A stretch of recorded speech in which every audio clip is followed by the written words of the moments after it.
Jeden i proszę zaczynać. Szanowni Państwo, I would like to welcome you heartedly at the Scientific Conference of the National Remembrance Institute under the title Communist Authorities Towards Agriculture and the Reactions of the Rural Population in the USSR and Beyond. And I would like to ask now for the opening, Mr. Mirosław. Thank you very much, Jarosław Szarek, for the invitation to participate in this conference. The subject of this conference is very wide, very broad.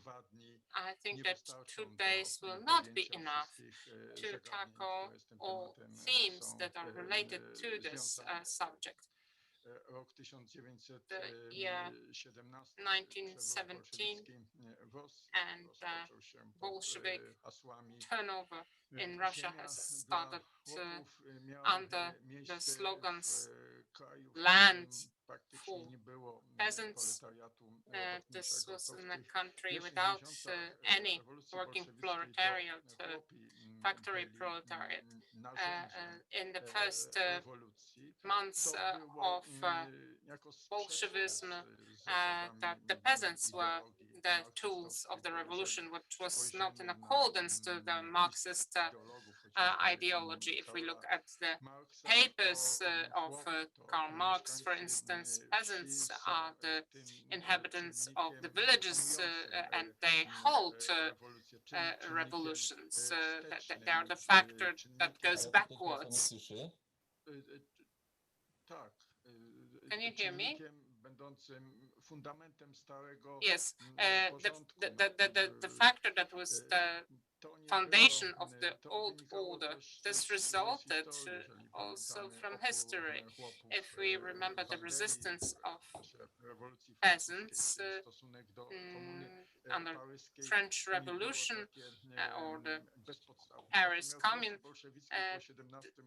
this was not without any foundations, but in 1917 in Russia, after the slogan "Land for Peasants," there were millions of people following, and peasants became the tool which was described in literature, in Polish literature, by Zofia Kosak-Szczucka.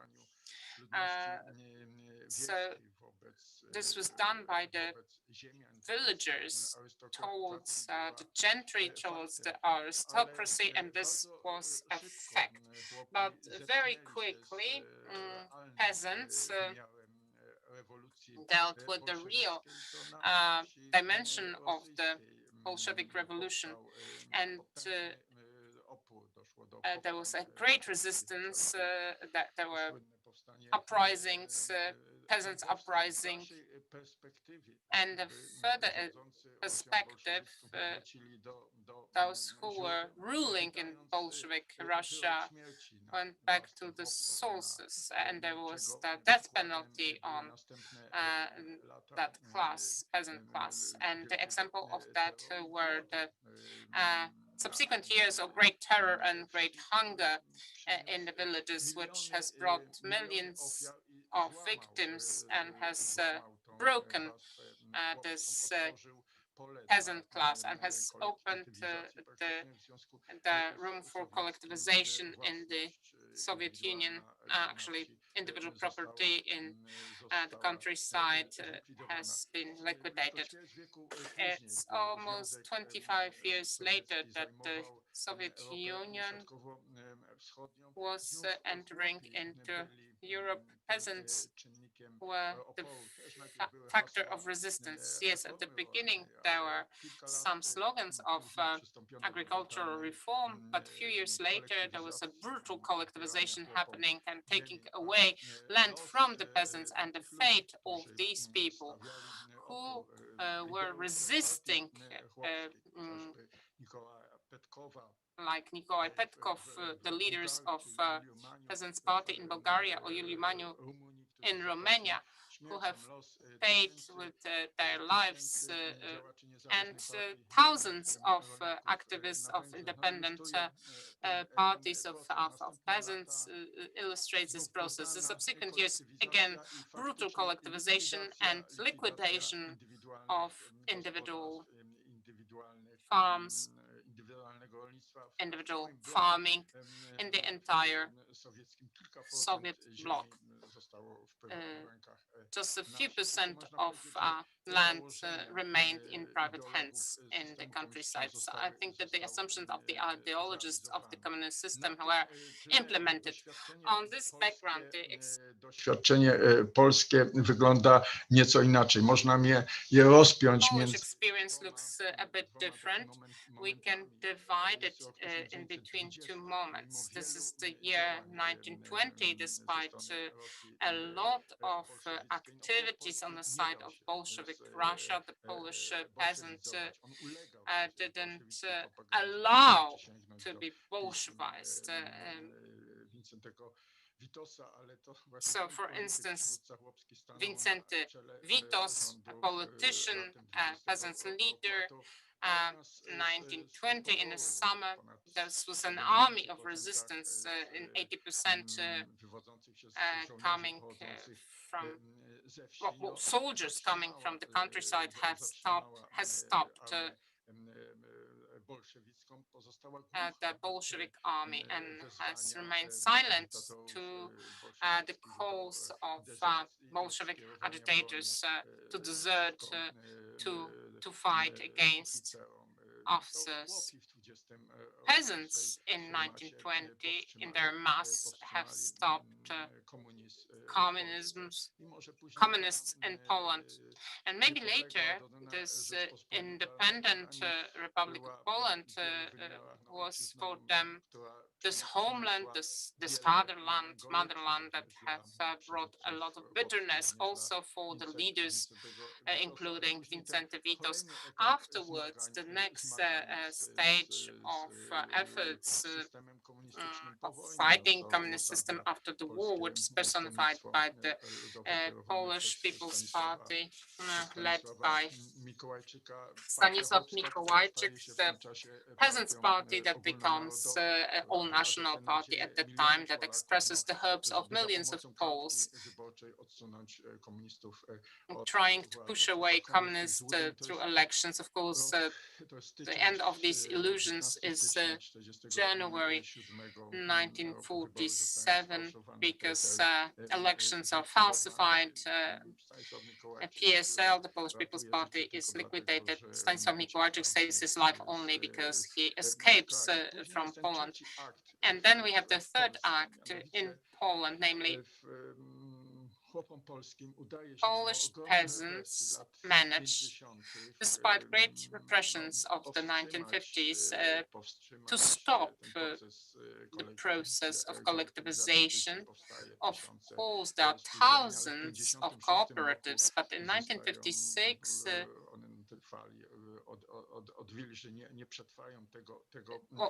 they won't survive this time in 1956, and the communist authorities will not undertake direct activities for collectivizations. Of course, there will be a lot of difficulties introduced, administrative activities and measures towards individual property, but Poland will remain the only country, and this is the Polish phenomenon, where thanks to the cooperation of the countryside, of the villages with the churches, it is possible to keep 80% of land in private hands, in individual hands of the peasants. So this is a phenomenon on which the communist ideology was, where it was broken, and it's not always fully perceived. The third act that was not seen anywhere in the entire Soviet bloc. So the year 1980,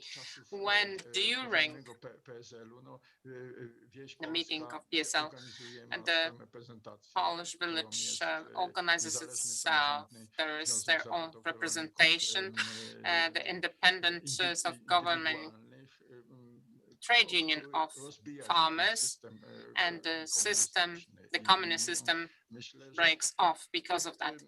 So I think that those interdependencies, these questions resulting from those subjects, from those themes, from those relations of communist system, similarities, differences in the entire Soviet bloc, I think there are many of them. It's very fascinating as a subject, and I'm very happy that you have decided to talk about it, and I wish you a fruitful discussion, and I would like to welcome everyone to the discussion. And once again, I would like to thank you wholeheartedly for your participation in the conference. This is the first conference after many months of pause, of a break, because of the restrictions, sanitary restrictions, and I think that this is the first good step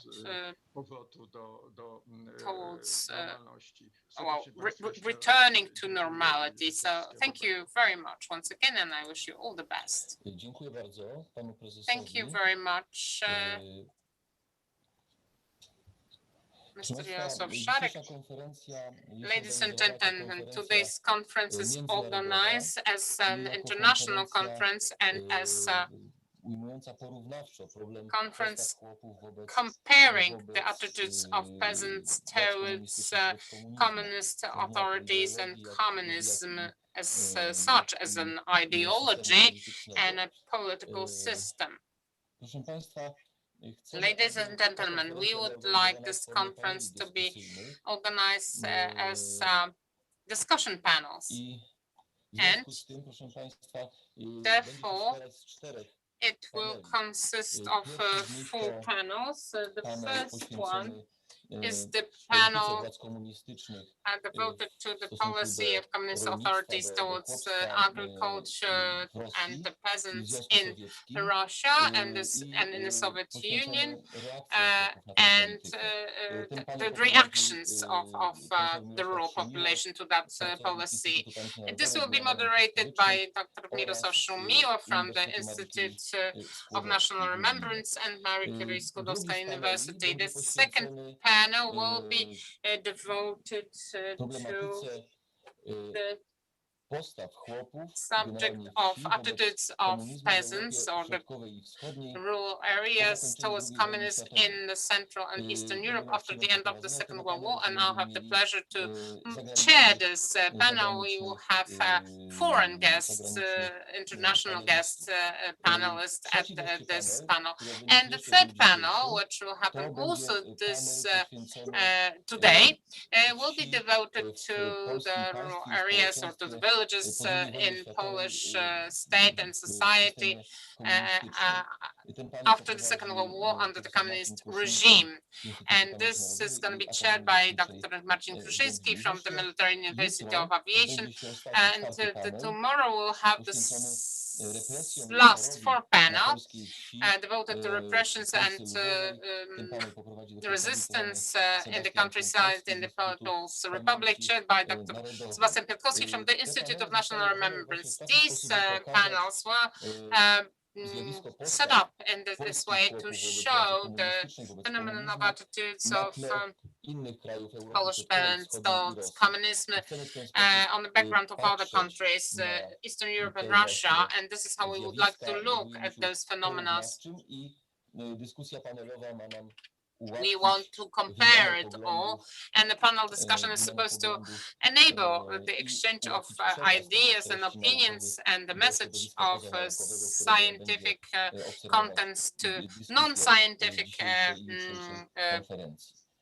groups that will be watching the conference today and tomorrow. Now we'll move to the first panel, and I would like to ask Professor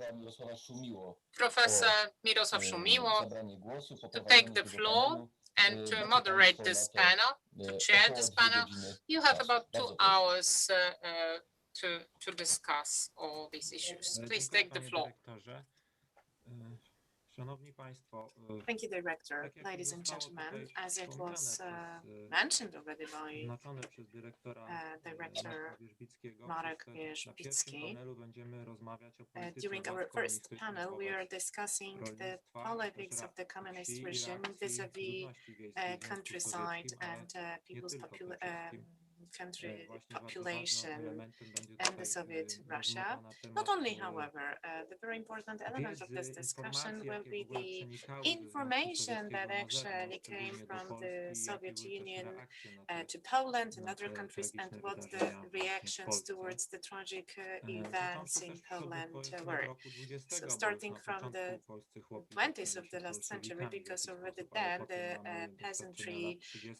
met Kwestia, the na ile o tym Bolshevik wiedzieliśmy, co się and dzieje w Związku Bolsheviks, and Sowieckim. in the 30s W only we got panelu the first information coming zgodnie from z Russia. planem konferencji In miało the wziąć panel, udział according to the 6 agenda of the conference, we were supposed to have naukowców, 6 historyków, ale scientists, niestety historians. osoby nam tutaj However, zabraknie. one Muszę person is missing.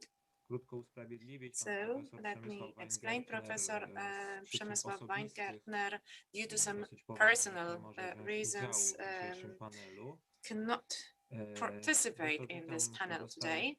Let me, however, welcome Professor Marek Kornat from the Institute of History and the University of Cardinal Wyszyński, Professor Wyszyński from Curie-Skłodowska University in Dublin, Professor Robert Kuśnierz from the Maritime Academy in Słupsk, Mr. Professor Jacek Bruski, and Dr.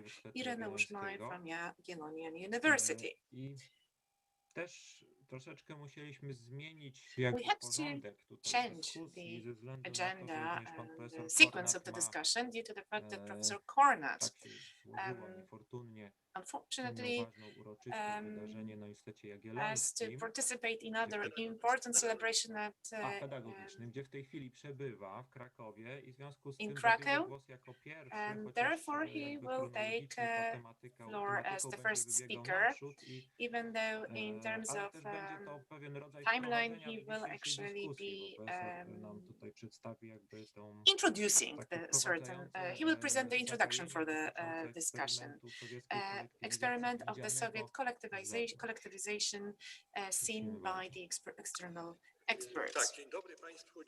Good morning, ladies and gentlemen. Thank you for inviting me to this discussion, and thank you for this introduction. And I would like to thank Professor Szumiło for his introductory note. And as it has been mentioned already, at our university, we will have the Ph.D. exam and the honoris causa celebration of the Professor Bruski and Professor Barba. I'm involved in this event, in this ceremony, and I will participate. Very sorry for that. Unfortunately, things like that happen. It is difficult to manage all this. So, ladies and gentlemen, I was thinking how to present the topic, how to actually meet the expectations that we discussed actually when we agreed for this conference, arranged for this conference with Professor Wyszyński. So I think we should start from the general remark, namely the Soviet collectivization experiment of the that caused actually a lot of tragedy and suffering. Nie była to przecież akcja eksperymentalna wobec jakiejś mniejszości. Was actually related to the majority and all the Soviet nations, specifically the Russian nation. So this operation,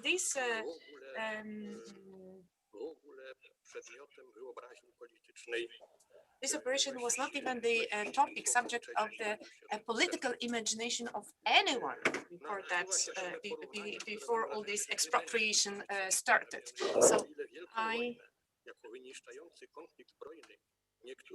this, let's say, Bloch, Jan Gottlieb Bloch, the political writer and political figure actually back then in Poland.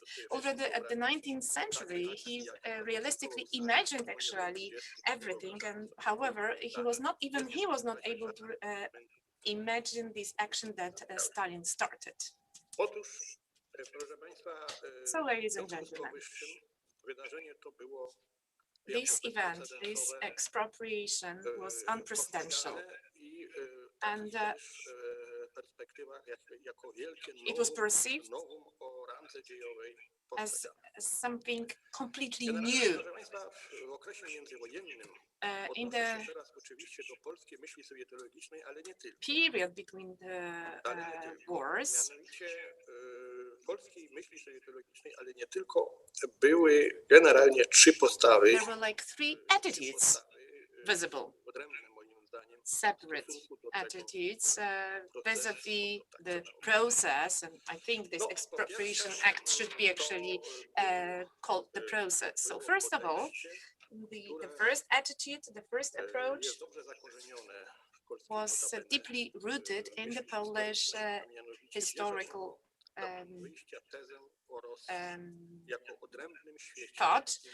It takes Russia as a separate word that does not belong to Europe. So we're actually the word that actually did not care for the human being. So the human tragedy, expropriation acts, exploitation, coercion, etc. In the name of the country and state ruled by the despots. That was a tradition of Russia. So from that perspective, we had a lot of literature.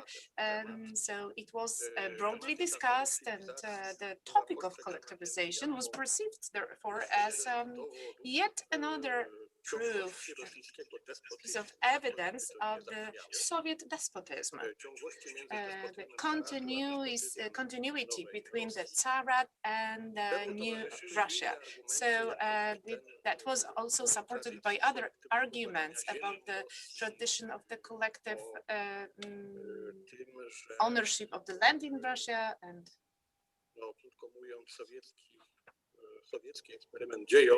the Soviet experiment. Tylko pozornie robi wrażenie wielkiego przewrotu, ale tak naprawdę jest was not truly the huge revolt. It was just a continuation of the Russian despotism. The second attitude, the second approach that I would like to discuss were different publications and statements podejmują temat kolektywizacji i powiązanej describing the topic of collectivization and interrelated industrialization process in the perspective of the condemnation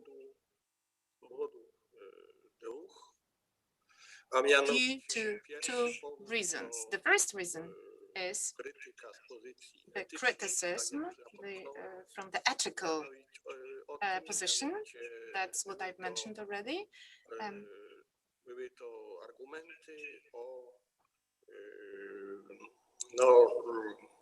These were the arguments of quite exceptional nature, namely the nature of despotism and despotic ruling over the nation. And the countryside, this is the dominant population of the country. The second perspective in this direction was the condemnation of collectivization as a regress of the development, something that destroys agriculture, something that brings to the collective management system, that brings to the economic failure. So the at the very end of this failure, there was a huge hunger, famine that happened, and that was described back then in Poland already. So the third approach is actually quite close to the experts and specialists. It is also relating to Sovietologists and Polish diplomats to a certain extent. who had to actually take the position vis-a-vis everything that happened. Let me mention Łukasiewicz and Grzybowski, the Polish diplomats who worked for the Polish embassy. So this third position says that it's a huge lesson of history, and we can draw, other countries can draw lessons from that, not to be inspired, but to be discouraged.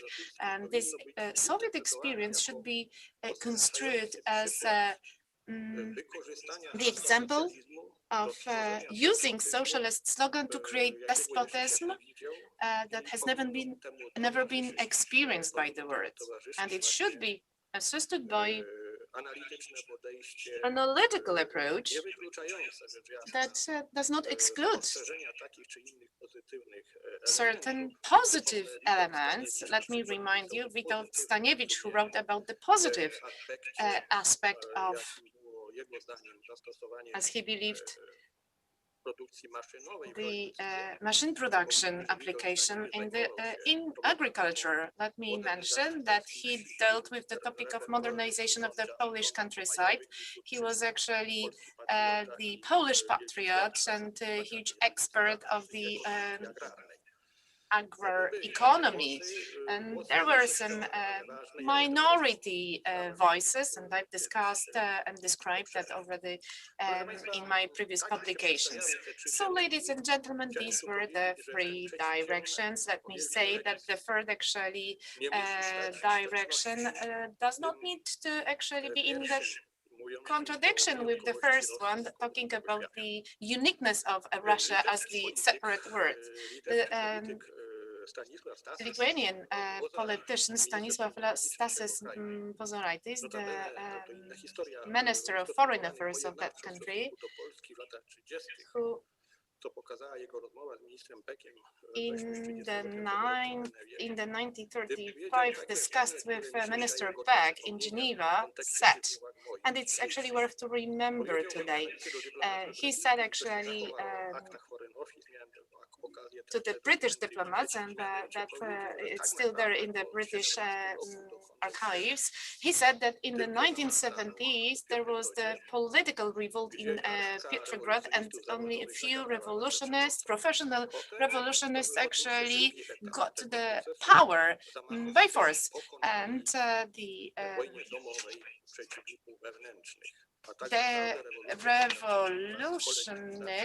revolution started with the collectivization and the forced collectivization, and that was the true revolution, as Mozoraitis said. So we can agree or disagree with this statement. However, I believe this is a very important statement that was expressed already in the 1930s from a certain perspective of time. So in the second part of my presentation, let me say a few words about the Polish Sovietologists actually and their approach to the topic of collectivization.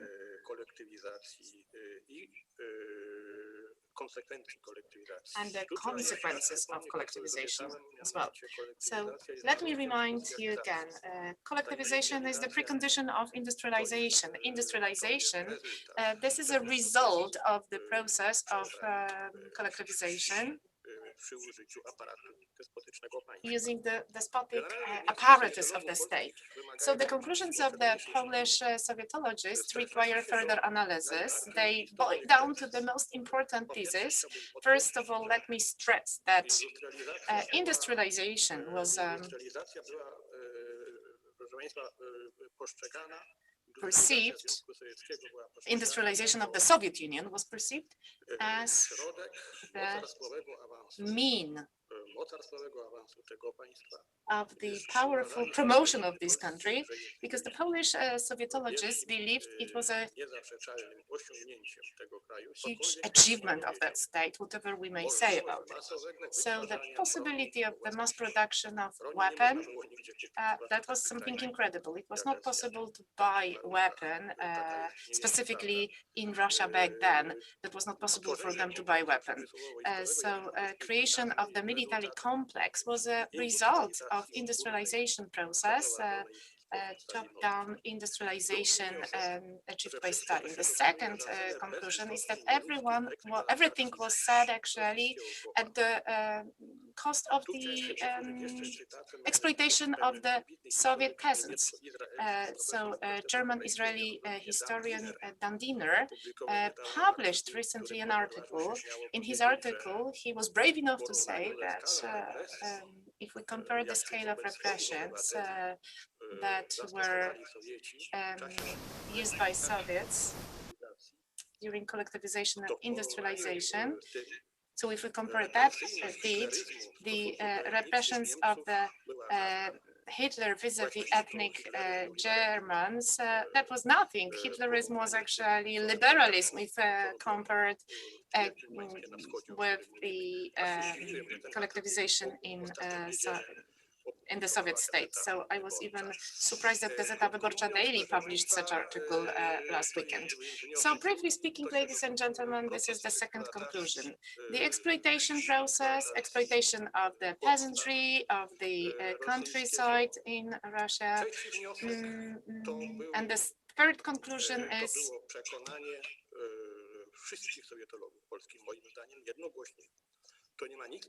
that all the Polish Sovietologists said that was nothing to do with the socialists, declared and promised socialism. It's a fictitious just decoration of the process of the construction of despotic states, as Stalin wanted it. So that was the conclusion drawn by Witold Staniewicz and Stanisław Śpieniewicz, the author of the publications about the Soviet economy. So I recommend actually to get acquainted with these papers. I'm working on the publication of Staniewicz actually papers to be published by our center in Kraków. I hope it will be published sooner or later in the future. So to summarize, exploitation of the peasantry brought to certain conclusions and remarks. Of course, it was said that the Soviet state was enforced and strengthened. That was always stressed that this huge that despotism actually brought to huge hunger and famine. That was actually absolutely important outcomes, and the price that was paid by the Soviet society for these power ambitions of the first proletariat state, this price was huge. When it comes to the outcomes of this forced collectivization, as I said already, they brought huge military capacities, and this led Soviet state to be promoted on the world arena, total arena. So it was always stated that the Soviet state is a military state, and it's actually extremely military state that is actually aiming at the territorial changes, the state that does not follow the international arrangements, the state that does not want actually to help to keep peace in the world. So these were the realistic conclusions drawn from that process, and openly speaking, they have been proved and confirmed by the later history. And here I mean, of course, the Second World War. Insofar as yet another issue, and I would like to end with that, but I would like to mention in my last remarks, the Professor Staniewicz in his last remarks has included, in my opinion, very moving reflections, think that To nie jest tylko tak, this myliłby is- się ten, kto by sądził, że chodzi jedynie o this would be a przebudowy rosyjskiej i narodowe państwa, mistake tworzenie- if tworzenie someone would map, think that this is only ze about wsi reconstruction zrobić of nowej the klasy, countryside and po to, banning by- people from there and po pushing to, them to by go to the umożliwić new big cities in działanie order to procesu enable przemysłu the wojskowego. activities Chodzi of także o the stworzenie armament nowego człowieka, and co jest industrial complex. This is istotą about the samego creation of the człowieka. new Stworzenie human, nowego człowieka, creation to of the jest new man, the Soviet konkretnie man. miał być człowiekiem sowieckim. The co-host worker was supposed to be a Soviet man. So this is the matter of things, and I think that I should end with that. Although there are a lot of details, a lot of reflections that I didn't mention, but well, this is a necessity because of the conditions of our conference. Thank you Dziękuję very much. serdecznie. Proszę Thank państwa, you. pan profesor Kornat chyba Professor niedługo Kornat zostanie z nami, tak? I It's zaraz not będziemy going to prosił- stay with us for a long time. Tak, także nie wiem, czy jeszcze So I ewentualnie don't jakiś, know if bardzo krótko there jeszcze are komentarz czy uwagę można any tutaj do comments wystąpienia, póki that mamy pana anyone profesora. would like Też to pytanie, bring up or a question, because professor will have to leave us. czy panowie, profesorowie, paneliści Professors, panelists, Jeśli anything nie, that to you would like to przejdziemy comment dalej, on? bo If not, rzeczy, then we'll continue, ten because temat, który został this tutaj przez subject, pana which profesora has been przedstawiony, presented by to Professor postrzeganie, Kornat, this perception of widzę revolution. profesor, Oh, I see someone, Professor Kuśnierz, who would like to comment. Tak, takie krótkie Yes, a very krótkie short pytanie, może question, komentarz, maybe a bo commentary, tutaj because here, odnoszący się do tej ostatniej kwestii, albo przedostatniej kwestii, której tutaj pan profesor relating to the Marek Kornat last or powiedział, one by last issue that the odnoszący Professor się Kornat has mentioned. właśnie do tego przewidywania, So this, że Związek Sowiecki, przewidywania artykułowanego przez polskich sowietologów. Chciałem zapytać, w jaki sposób, czy to jakoś szerzej się przebijało do świadomości społecznej, dlatego że ja mam podobne, znaczy analizując podobne wątki, ja to zresztą już podkreślałem na któryś, przepraszam, na którychś konferencjach i publikacjach, że na przykład jeden z polskich dyplomatów, obserwując Wielki Głód, napisał w trakcie Wielkiego Głodu do MSZ-u, że z tymi faktami, które mają miejsce w Związku Sowieckim, należałoby szerzej zapoznać społeczeństwo polskie, zwłaszcza mieszkańców Kresów. No i na to żadnej odpowiedzi nie było, więc nie tylko właśnie polscy eksperci pracujący w Polsce podkreślali ten zbrodniczy system, który nie tylko jest zbrodniczy dla swoich obywateli, ale prędzej czy później może być niebezpieczny dla zagranicy. Więc chciałem właśnie zapytać, czy to po prostu ograniczyło się tylko i wyłącznie do refleksji akademickich, czy też był jakiś odzew większy? Bardzo dziękuję. Else happening? Yes, Professor, this is a difficult matter because this is a very delicate matter. It is these ideas that are created in the offices of scientists and permeating of this knowledge to a broader society, well, it's been always a problem, and it was then as well. Science education is elitist, so sometimes some ideas go down or passed down, but sometimes not. Insofar as the behavior of the Polish society, insofar as the Polish public and its attitudes, looking at it more broadly, it was varied. But for sure, we should mention two moments. Afraid of collectivization did exist in Poland, in my opinion. Fear of collectivization, of the attempt to try the arsenal of the revolution that happened to the Russian nation, and not only Russian nations, Soviet nations, let's call them that way. This fear did happen, it was visible, but I have an impression that there is a general feeling of relief in Polish society in the second half of the 30s, because Stalinism repressions were read as the weakening of the state, which was supposed to end up in the loss of its aggressive capabilities. And not only Poles were saying that, and I think it's true, because as far as I remember, there were some minutes from meetings of the cabinet of Józef Beck at the beginning of April 1939. He met with Chamberlain in London. Chamberlain, the Prime Minister Chamberlain, said the Soviet Union is incapable for offensive war, but because of its territory, because of how vast it is, it might be threatening. So let's remember that Chamberlain was a conservatist, and he was not in favor of Sovietism, but this is an idea, this is an opinion, which is, I would say, an average opinion of Western societies. And I don't think that Polish society was far from that. And the last thing, I have to go back to the testimony of Professor Świeniewicz that I have also mentioned today.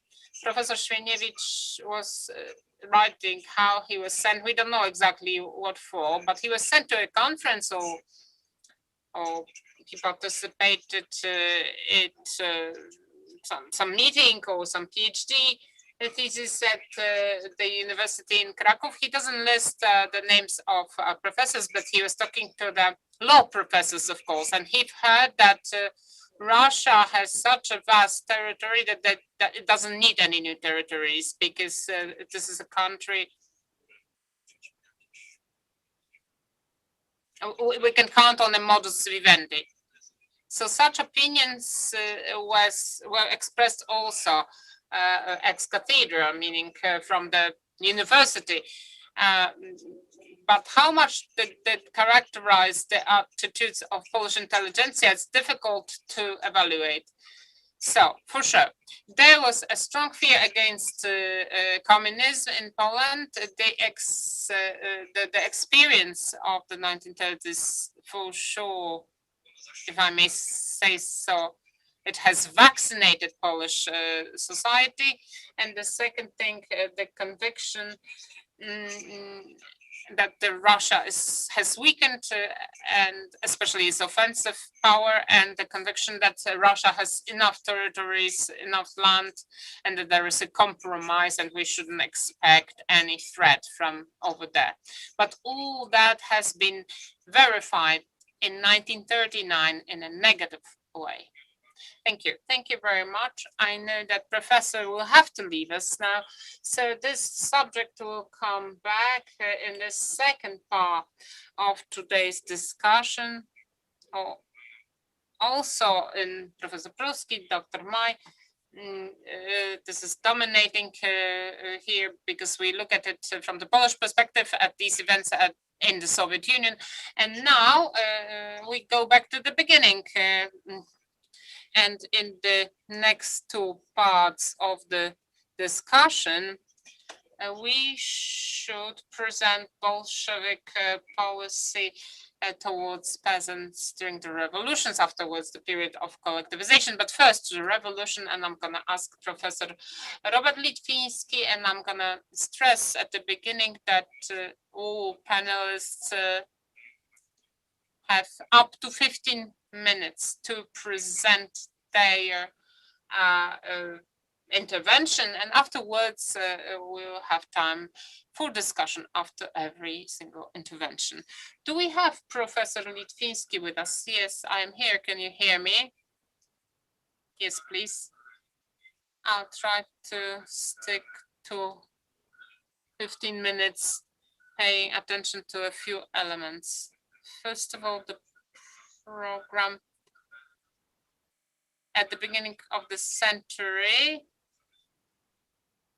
Lenin came to the conclusion that all groups have to be included in this fight instead of, I can't hear very well, the sound is not very well.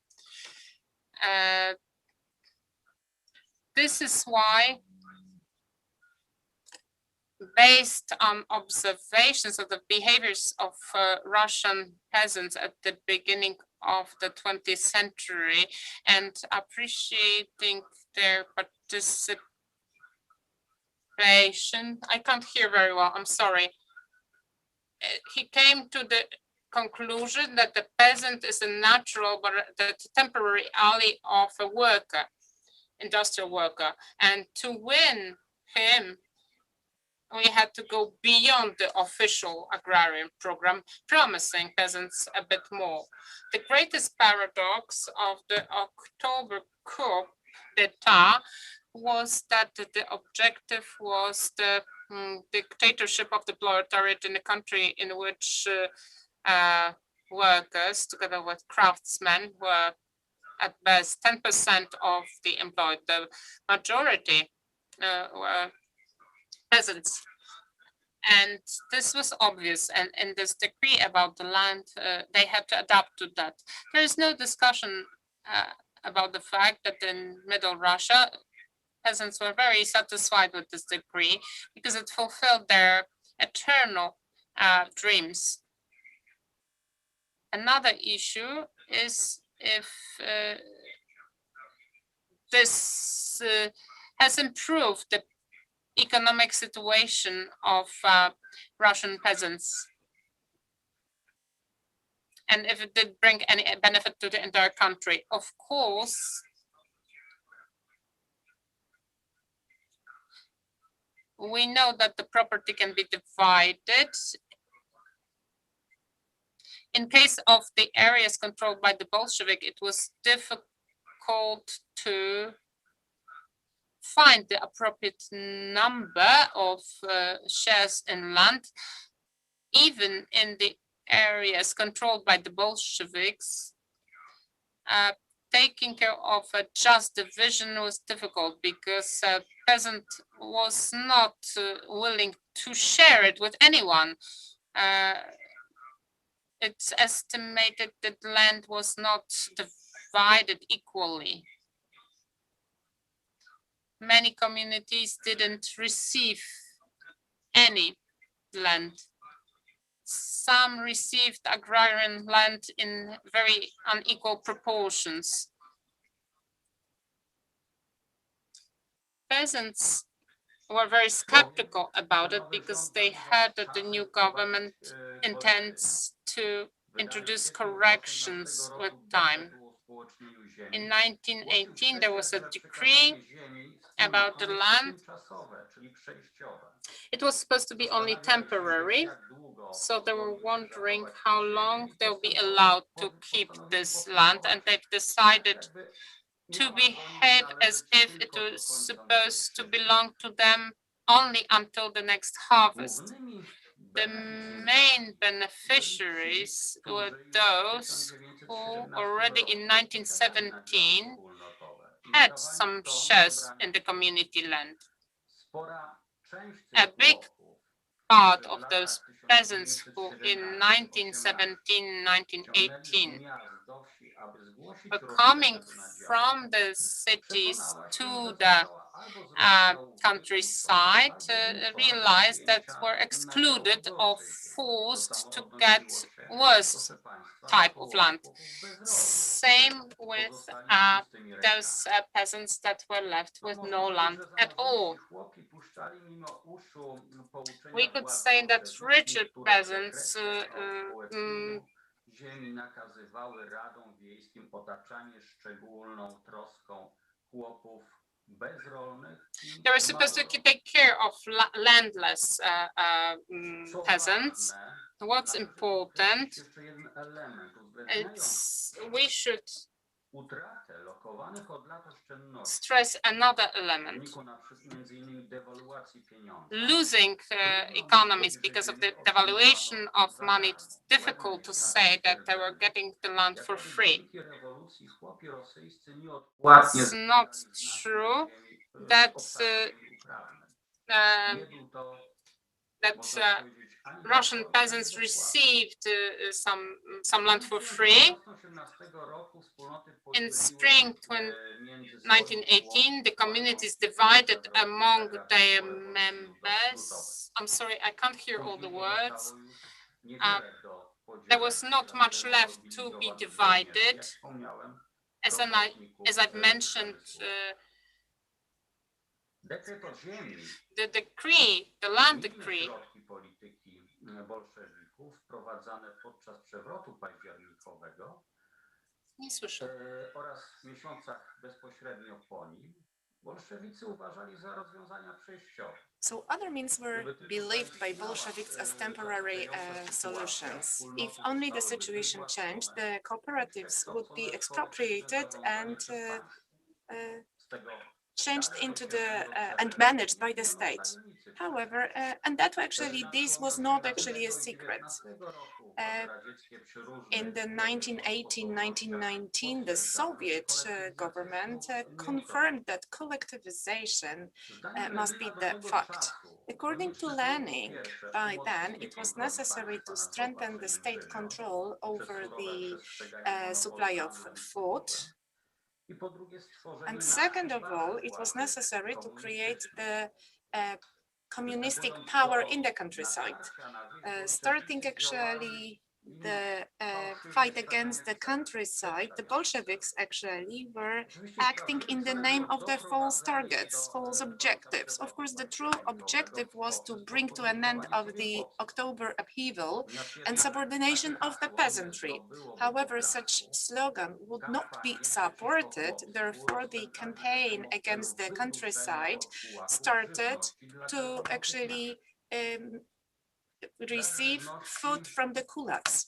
And so the lack of food was a huge and grave problem. However, there were other and more efficient ways to force the food supply from the country.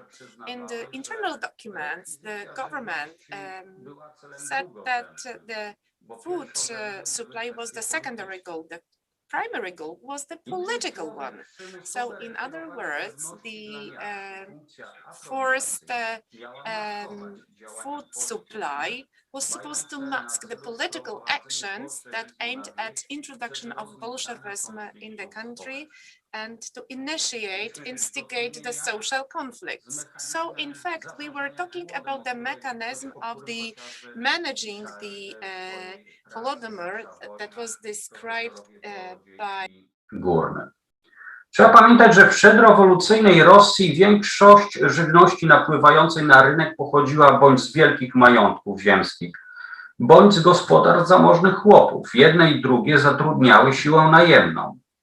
Chłopi średnio małorolni spożywali prawie całą żywność, którą wytwarzali w swoich gospodarstwach.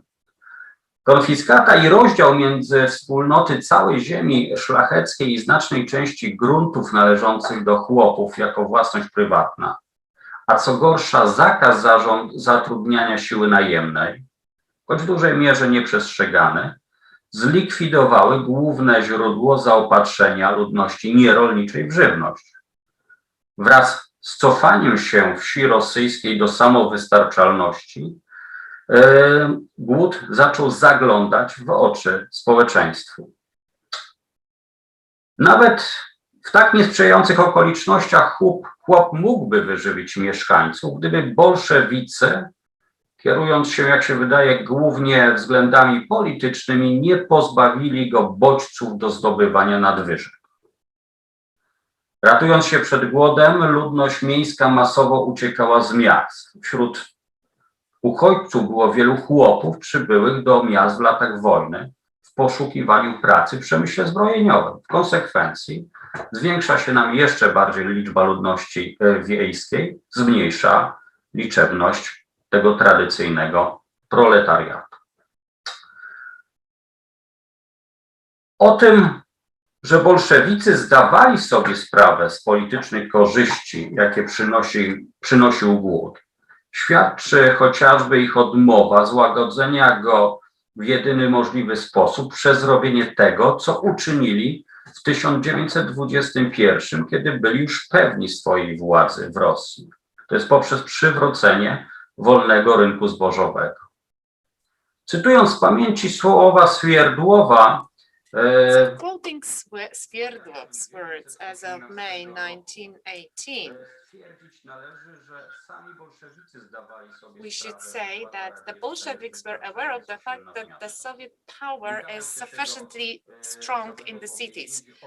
We were not able to say the same about the countryside. Due to the same reason, the Bolsheviks decided to treat this the stratification of the countryside with the same approach. Bolsheviks were aware that only if they manage actually to divide countryside into two groups, if they are able to start the war, only then they would be able to say that they do everything in the countryside to achieve the goals they wanted to achieve as they achieved them in the cities. So in 1918, in May and June, there were the agro decrees published. They were to destroy politically active peasants, calling them kulaks. The collective land ownership was also the idea of that was undermined. They were also introducing the city urban Bolsheviks to the countryside, or those who supported the Bolsheviks, and they wanted to get the food from the country to feed the cities and industrial centers.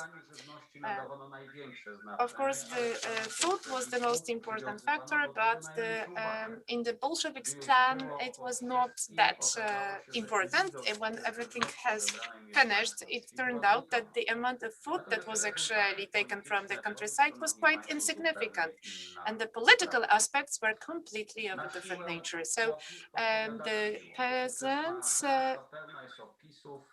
started to fight.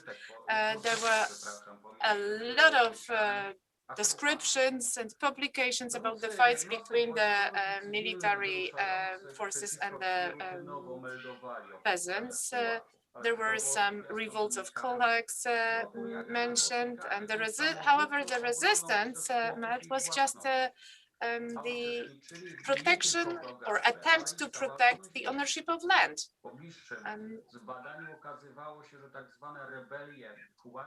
The kulaks revolts turned out to be the upheavals with no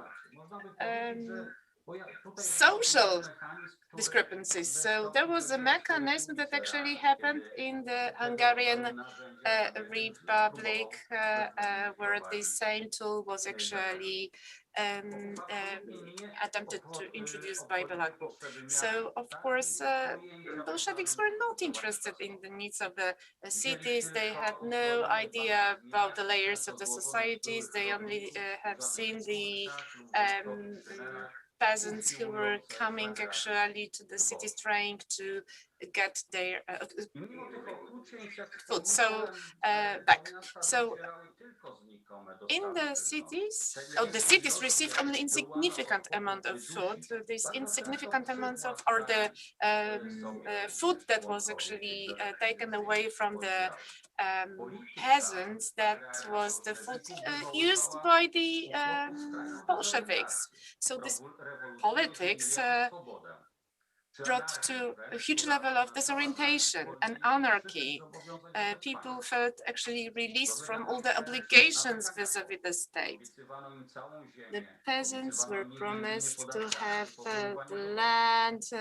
They were promised actually not to be taken to the army, and the situation was totally different. In fact, the obligations of the peasants vis-a-vis the Soviet state were much higher than the obligations vis-a-vis Tsarism. It was forced labor. It was these were actually levies and taxes imposed on the peasants and other duties imposed on them.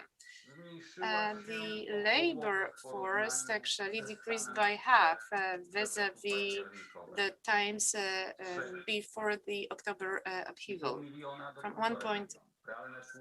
3.2 to 1.5 million workers. So the salaries dropped by half as well. So we may say that the communists managed to ruin the fifth biggest global economy and to waste the property that was actually gathered in the years of feudalism and capitalism. There was, of course, the Holodomor on top of everything from the 1921. So the communists managed to survive the crisis because they combined repressions with certain economic benefits. So there were like two economic benefits supporting them.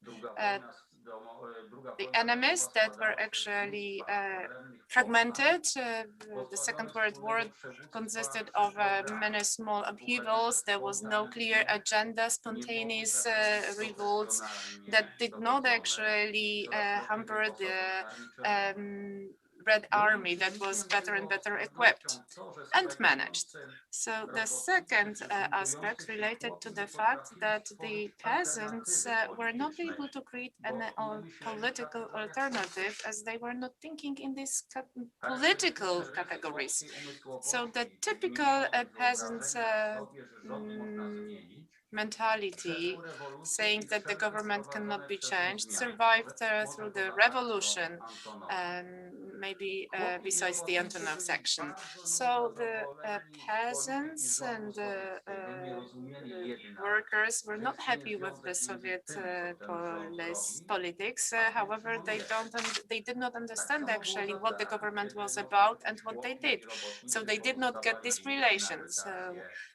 They did not understood all these radical movements. So this was also the essence of the introduced later NAP. So they wanted to buy political survival for the price of the economic concessions and licenses that could be withdrawn when the sentiments actually come down. So Stalin said, actually, we go for this economic benefits to survive. The Bolsheviks actually learned this Tsarism regime who protected their powers with the economic privileges. So the Bolsheviks assumed that it was a temporary change only. Zinoviev was saying in December 1921 to his comrades, please, comrades, do understand that the new economic policy is just a temporary tactical return, cleaning the field for attack of the labor world on the position of the international capitalism. Lenin liked to compare this to Brest Treaty, which, despite the fact that was treated as a capitulation against the imperialism, turned out to be a step backwards, independent of how long it was supposed to last. According to Bolsheviks, it could not last forever. So we limit the reforms. There's no restoration of capitalism, and there are political changes. In the 30s, the remaining parties were destroyed, censorship, the competences of secret police were increased. There was a fight with the Orthodox Church, and the communists in the country and abroad started to be more controlled. This is all in short. Thank you very much.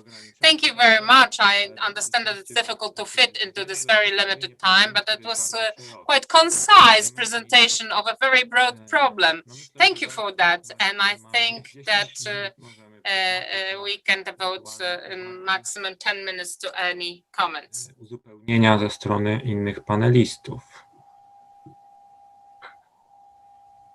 Który z panów profesorów chciałby zabrać ewentualnie głos? Chociaż myślę, So że which one of you would like to take the floor? Although I think that with the next subject matter we'll have the continuation because Professor Kuśnierz will be presenting it, and for sure he'll relate to the beginning of the 1920s, speaking about the end of 1920s and the beginning of 1930s, so collectivization, but also about later forms of repression, deportation that should be mentioned in order not to be limited only to this very narrow period of the beginning of the 30s, which in the 15 minutes will be also difficult, but I hope that he'll be able to present to us all those problems in short. So I'd like to ask Professor Robert Kuśnierz to take the floor. Thank you very much. Ladies and gentlemen. No cóż, rzeczywiście, jak pan profesor Szumiło powiedział, postaram się w ciągu tych I'll try minut przynajmniej zarysować tego present the main subjects within just a dozen plus minutes. Podczas dyskusji.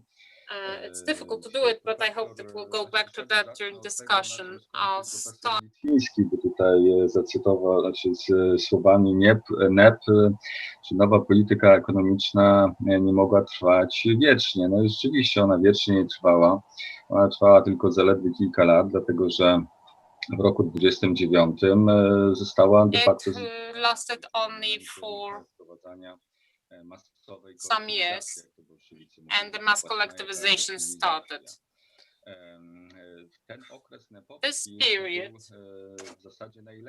the NEP period, was the best. Well, it's difficult to use such words facing the criminal Soviet regime, but this period was the most liberal. Even in the Soviet Union, it was said that there was a class of people brought up. People who, thanks to this new economic policy, were able to make some money.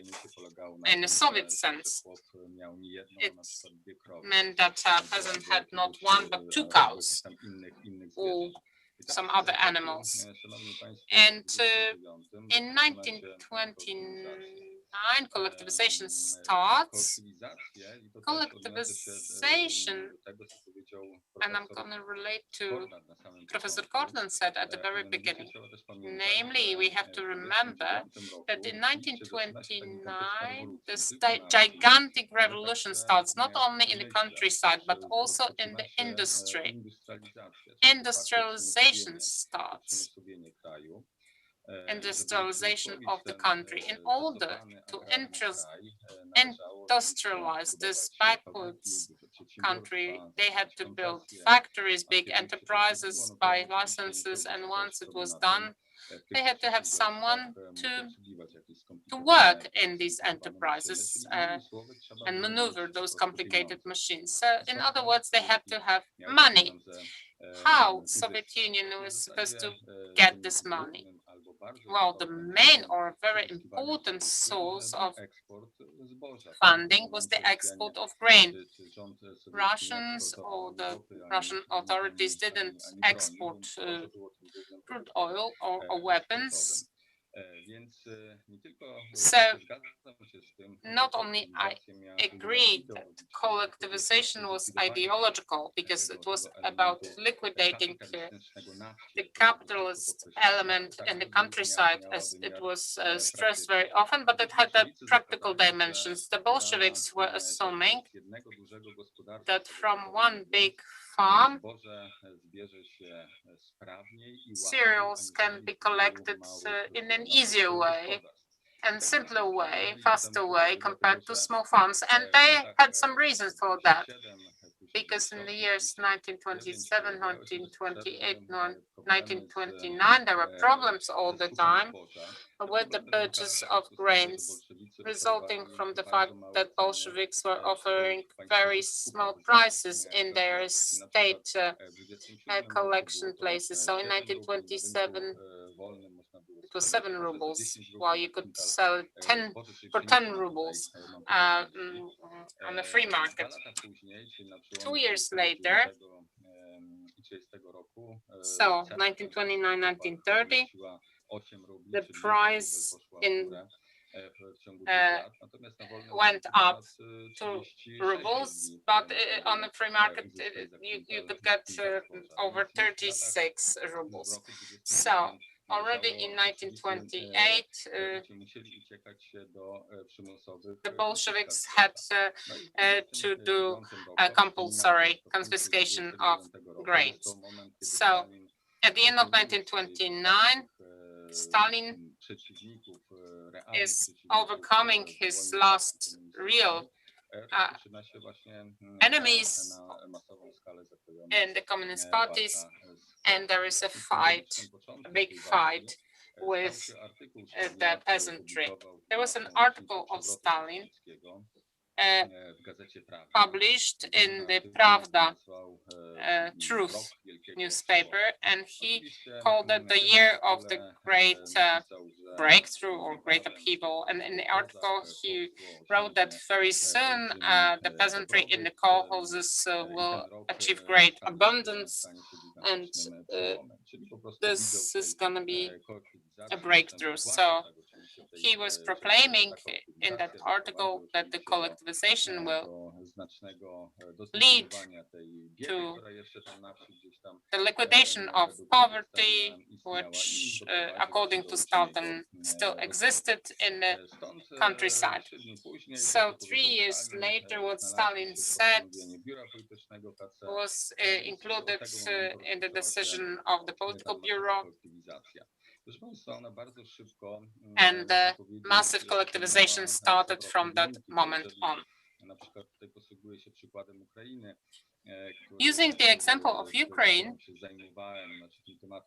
well, I was dealing with this subject some years ago when I was writing my PhD. In autumn 1929, the day before the mass collectivization, right, only about 8% of farms belonged to kolkhozes. This was a very loose form of those kolkhozes. But in 1930, there were already 64% of peasants. Looking at the scale and the speed, we cannot talk about a voluntary approach, because formally kolkhozes were supposed to be a voluntary association of peasants.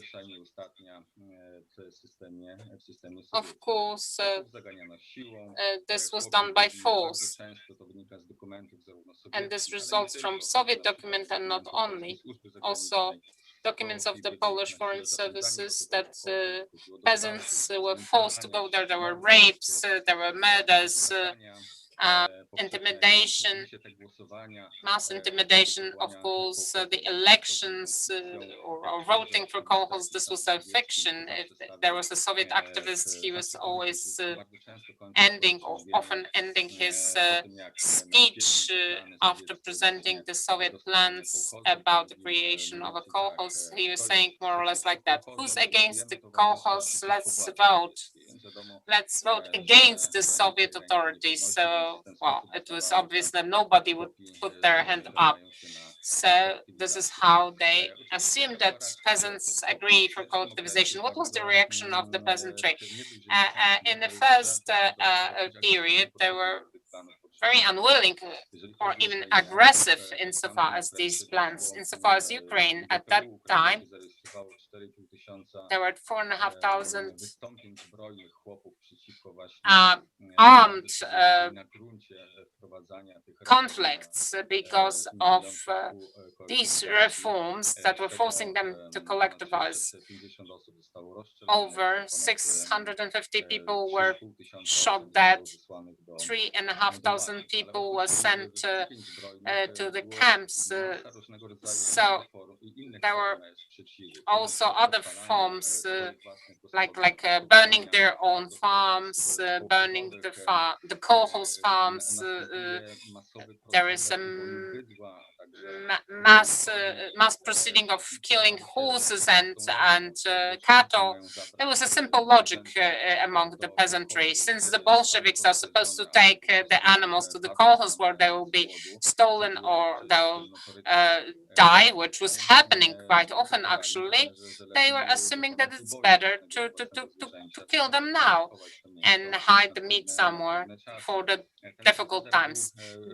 Such proceedings were so broad that in 1930 the Bolsheviks introduced the ban on killing the animals, on the slaughter of animals, and for the slaughter or malicious slaughter of animals, you could get the confiscation of your entire property. Therefore, this resistance among peasants that was happening not only in Ukraine but also in other places in the Soviet Union, the Bolsheviks have applied the known tactic that Professor was speaking about, that you had to withdraw for a time.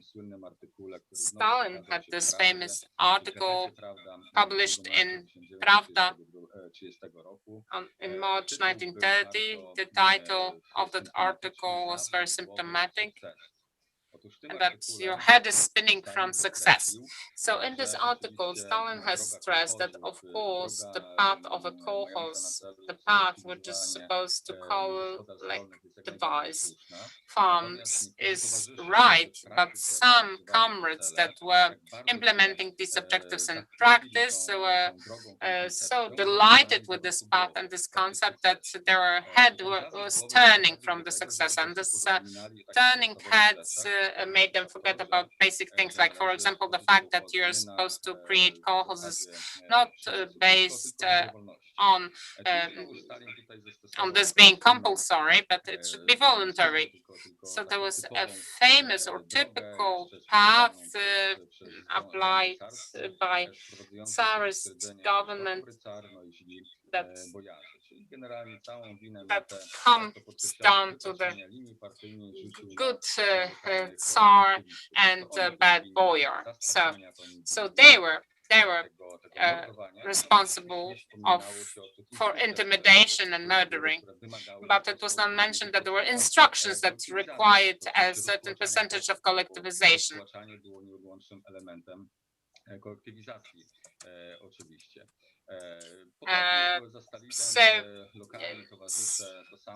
Same with local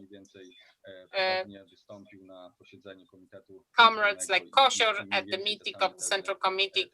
Similar statements were presented by him, but after this article, there were regulations of the party and of the government, and the collectivization was stopped for a time.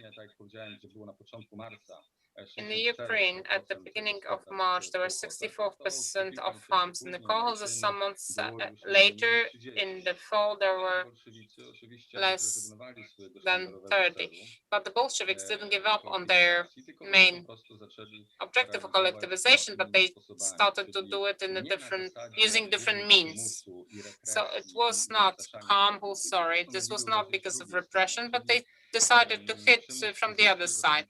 So physical coercion was replaced by economical coercion. So they assumed that the conditions created in a kolkhoz will be such that the peasants themselves will want to join in. 1 month after this famous article by Stalin, there was a decision of the Central Executive Committee of the party, which was foreseeing some exemptions from taxation for peasants who were joining kolkhozes.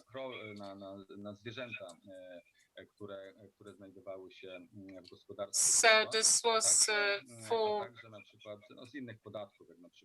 animals and also other taxes, like self-taxation. This is also an example of communist propaganda. In practice, that they didn't have the right to pay this tax that was voluntary. So besides various incentives, every peasant who had a penalty imposed on them were exempted from this penalty when they sign up for the kolkhoz.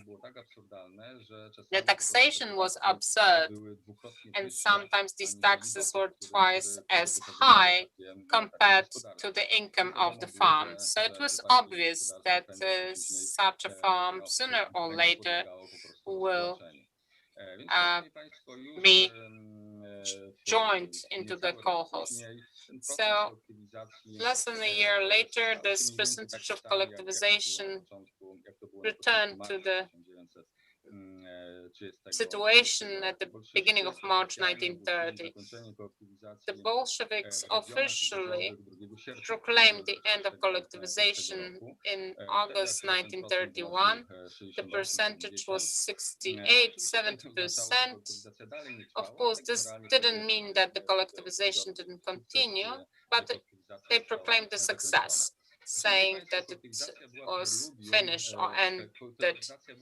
This was a prelude. This collectivization in itself, of course, it was horrible because it brought the ruin of peasantry and huge chaos.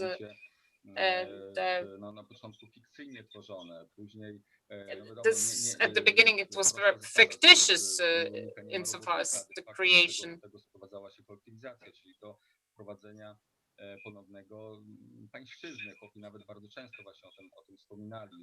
Peasants were mentioning very often that instead of the landlord, they had the red lords.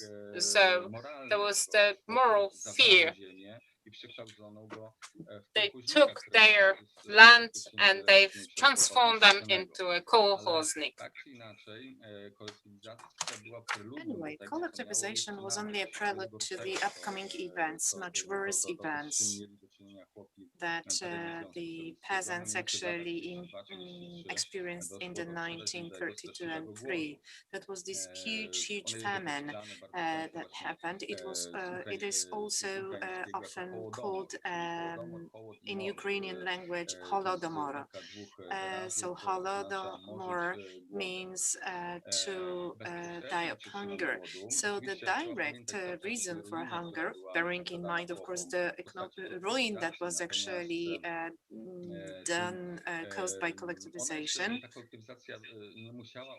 By the way, the collectivization did not need to mean this terrible hunger and famine that happened mainly in Ukraine, but also in the northern Caucasus. So the main reason behind Holodomor was the huge contingents imposed on this ruined by collectivization countryside, and enforcement, punishment and fines that were imposed by the Soviet regime.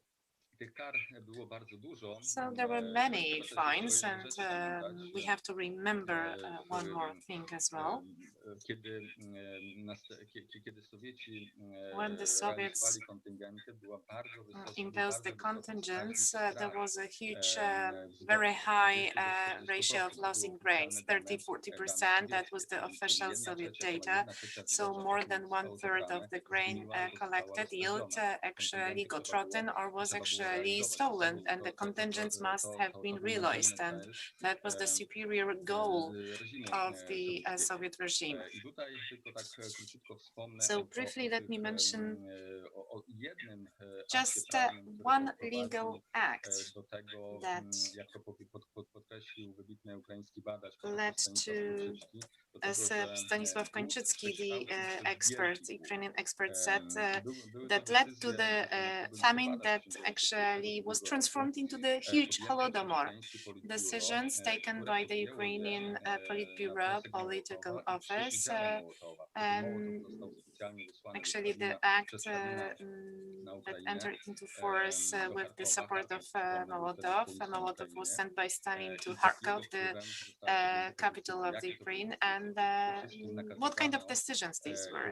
First of all, the kolkhozes that were not actually fulfilling the plans of food supply were forced to actually deliver huge contingents of grain. So this grain was actually supposed to be used for the sowings next week, paying to the kolkhoz members and workers. That was also the fodder for animals. It was supposed to be used for paying for the external services, like the tractor drivers actually working in the fields. So all this grain was supposed to be actually used for contingents. Nobody thought what happened then. So first of all, contingents must have been supplied. So there was yet another decision that was taken back then. That was the decision to impose on the farms that did not fulfill the needs of contingents to impose on them the alternative penalties. For instance, 15 times actually of the monthly meat supplies, as the Soviet documents proved. The Bolshevik activists, the brigades that were actually searching for grain, they actually were stealing all food. So in fact, it was the nature of punishing these people for the fact that they were not able to deliver grain. For the Soviet regime, these people were enemies that hide grain so that the Soviet state cannot use it. There are some ridiculous publications or documents saying that kulaks are so tricky that they will die of hunger instead of actually, they will hide the grains and die of hunger instead of giving the grain to the state. I don't know how much time I still have. Ja myślę, że jeszcze ze 2-3 minuty I think 2 or 3 minutes left. Okay, so ladies and gentlemen, during the Holodomor, according to the recent research, there were 3.5 people dying. Please bear in mind that more and more often, actually, we talk about it, and we have to remind about it all the time, that Polish peasants, of course, were also the victim of this huge famine. They were not dying because of the nationality, they just died because they used to live in these territories, in near Kyiv or Vinnytsia, so in these territories of the First Republic of Poland. So according to the initial and not precise estimates, there were approximately 20,000 Poles dying, Poles who used to live in that region.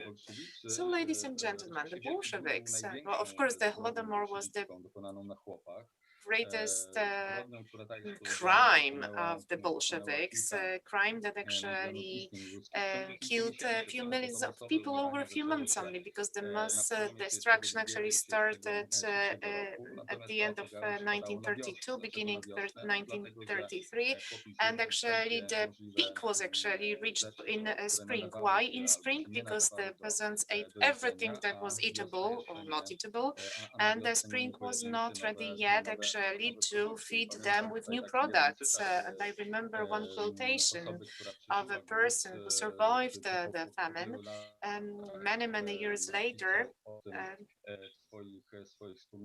In his memoirs that were published, this person said that the spring 1933,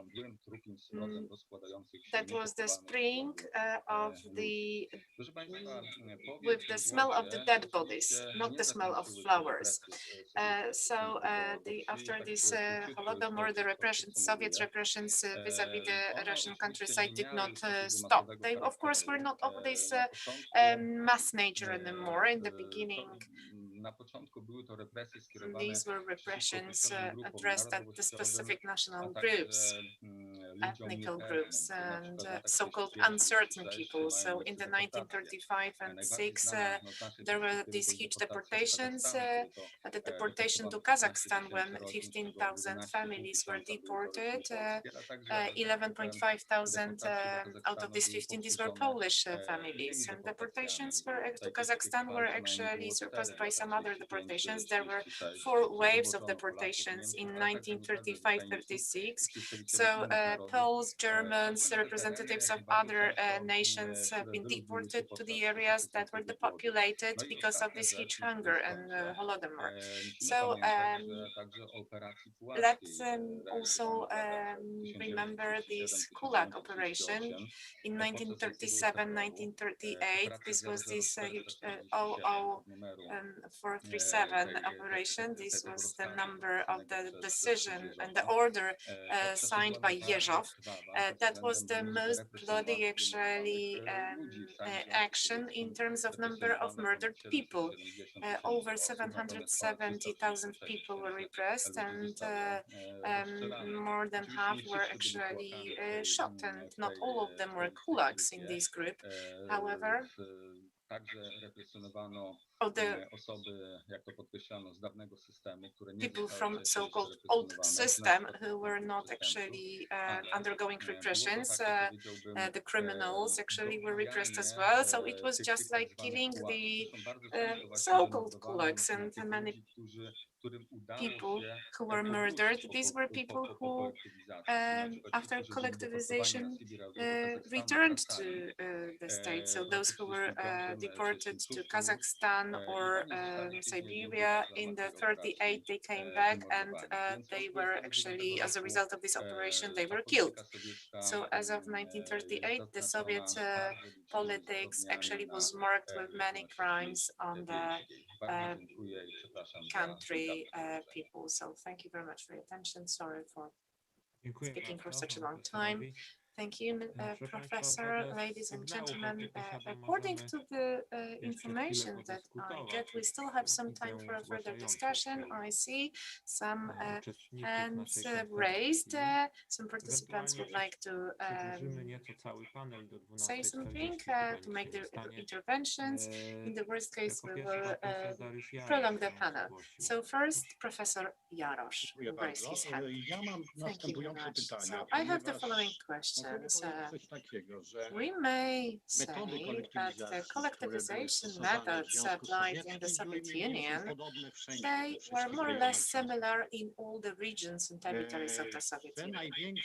So do you agree with the opinion that the biggest resistance against the collectivization actually happened in the March fever 1930? So I'm interested that whether this systemic kind of pattern in terms of collectivization actually was somehow expressed in the cultural aspects. It seems that collectivization, due to some cultural aspects, actually took a different image in Ukraine and different actually image in the regions populated by the Cossacks. So do you see any characteristics of collectivization in different regions of the Soviet Union? And another question that I'm interested in is the following one.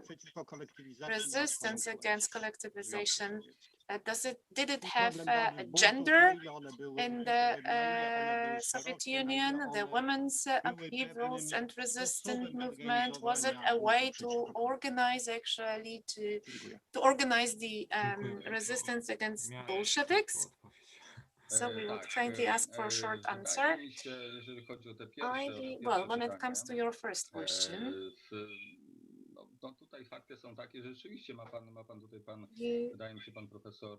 Mr. Professor, you are right. The resistance against collectivization in the Ukrainian regions, in Kuban, was much higher. I found some information that the heavy weapons were actually supposed to be used to pacify these upheavals and these revolts that took place in Ukraine. It stemmed from the fact, partially from the fact, as Professor Litwiński said, stemmed from the certain tradition. In the traditional Russia, there was a broader tradition of the Obshchina. So there was a common collective work of nation. So known to that population, whereas in Ukraine, the peasants believed it was the act against their liberty and freedom. So they were trying to resist against it at any price. Bolsheviks were quite effective, I have to say. The famine that was artificially triggered in 1932-33 actually killed all the dreams of the upheaval or resurrection and any thoughts against the Soviet power. And let me quote the Vice Chancellor Piotr Kurnicki, who even in one article that I published, I used his word. He said, it's good when it's not bad. So when he was writing a report on the attitude of the society towards the Soviet regime, collectivization, and the kolkhoz, that was the way actually how he described it. So the peasants are happy that they are not dying of hunger because they believe that anytime Bolsheviks can apply this cruel mechanism, this cruel penalty that would lead to a huge famine. So they follow this idea. It's good when it's not bad. So that was the response. Now, the women's revolts, in fact, they did happen. I would say, well, I cannot recall any specific numbers here, but I know that there were many of them, and they happened quite often. So it was often the case when the men were misguided by women, hoping that repressions would be, the repressions against women would be much actually smaller. Sometimes they were right, sometimes not, because the Bolshevik in a cruel form killed all the forms of subdued all the forms of the upheavals and revolts. They were quite spontaneous revolts undertaken by women. For instance, when their husbands were taken away for some military actions or repressive actions. But as I said, these revolts happened in many different regions of the Soviet Union. Often they happened in Ukraine, but as I said, I will not tell you percentage-wise actually what the scale was. Thank you, Professor, and over to Professor Bruski. Let's remind me that Professor will have a broader statement in a moment. Just 2 comments. Well, of course, that's here the various factors playing their role, but we have to remember that, for instance, in case of the Ukraine, there was action and reaction. Ukraine was selected as the terrain of full collectivization. The pressure was greater, and the reaction was greater. I do want to comment on both presentations. There is one thing, a general thing, that appeared a few times, and it's worth to remember about this. Undoubtedly, throughout the entire 20 years, or in between the 2 world wars, the policy of Bolsheviks towards the countryside was mirroring this great flexibility of Bolshevik policy in general. Of course, flexibility in tactical matters, so readiness to withdraw because of tactical reasons, to claim whatever Lenin called передышка if it was necessary, and turning back. So this is not only March 1930, but also other smaller periodyczka that are happening in the first years of the 1930s, where the authorities are pressuring, increases the collectivized area, and then recedes, introduces some incentives. This is like a counter dance. There is a line reminding a zigzag, a tactical zigzag. If we look it as a whole, it has a specific direction, but this tactical zigzag results in a lot of problems to the observers who are trying to comment on the Soviet policy on a current basis, and there were various interpretations that were wrong. Similarly with Soviet foreign policy that was constant in many aspects, but it allowed for change of allies and change of political lines. So this is all insofar as a short reflection. Thank you. Is there anyone else who will give the floor Nowego wątku, w zasadzie ostatniego dzisiaj, który to Professor Bruski? Maj będzie swego rodzaju koreferentem, natomiast krótko mówiąc chciałem zadać tu pytanie I just wanted to ask a question w imieniu wszystkich on uczestników behalf of all konferencji. participants Co w Polsce tej sytuacji of the conference, w Związku Sowieckim, jakie były oceny? what we knew about the situation in Poland. Troszeczkę na początku And at the beginning, wystąpieniu profesora Kornata i Professor Kornat and the question to Professor Kornat included it, how much it reached the Polish peasants, o chłopach ukraińskich może nawet przede wszystkim. or maybe Ukrainian peasants, first of all. Well, let me start with an obvious thing, that the development of the internal situation in the USSR, especially in the period in which we are interested in 1929-1933, was in the center, in the focus of interest, broadly understood public opinion and official factors in Warsaw. And it's the most important change that has happened in the 20s and 30s was the collectivization of agriculture.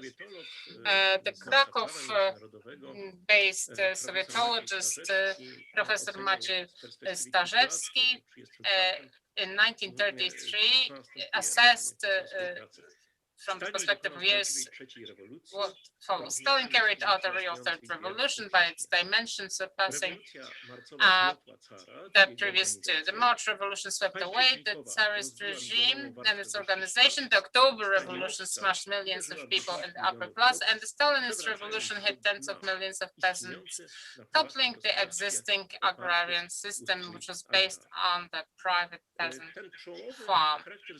This groundbreaking nature of the changes, of course, was not obvious from the beginning or evident from the outset, but the Polish public, however, received quite a lot of data on an ongoing basis, which made it possible to form a fairly objective opinion on developments of the Soviet Union. Since autumn 1929, the Polish press had regularly published material on the decisions taken by the Soviet authorities that have started collectivization, and on a manner extremely drastic of implementing these decisions.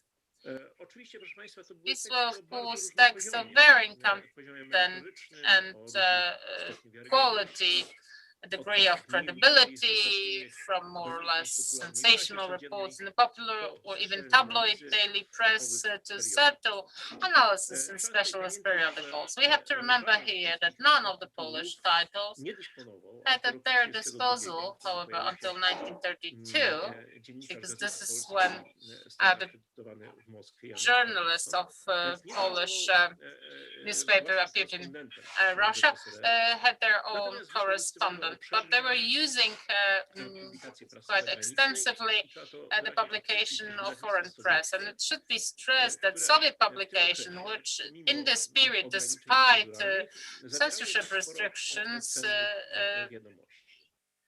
offered quite a bit of valuable information. Additional sources of information that we have to remember about were letters from private individuals still reaching Poland from the east, and accounts of a quite numerous group of peasant refugees who managed to illegally cross the Polish-Soviet border. And it seems to me that since we are talking about the peasants preceding this, the testimonies of the latter group of the refugees probably had the strongest impact on the attitude of the peasant population coming into contact with the refugees, whether Polish, Ukrainian, or Belarusian.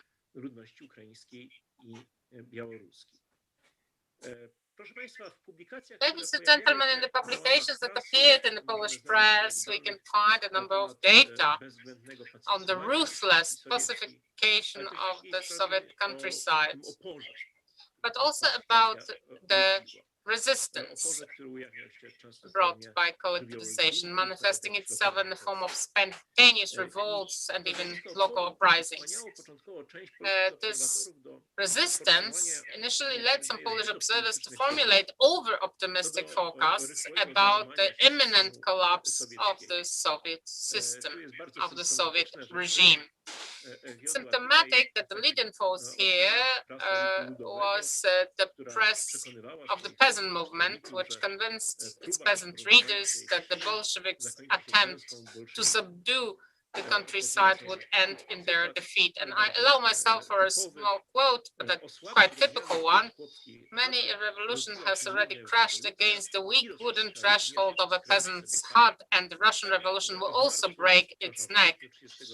This is how, in April 1930, the newspaper of the Polish People's Party Piast was writing.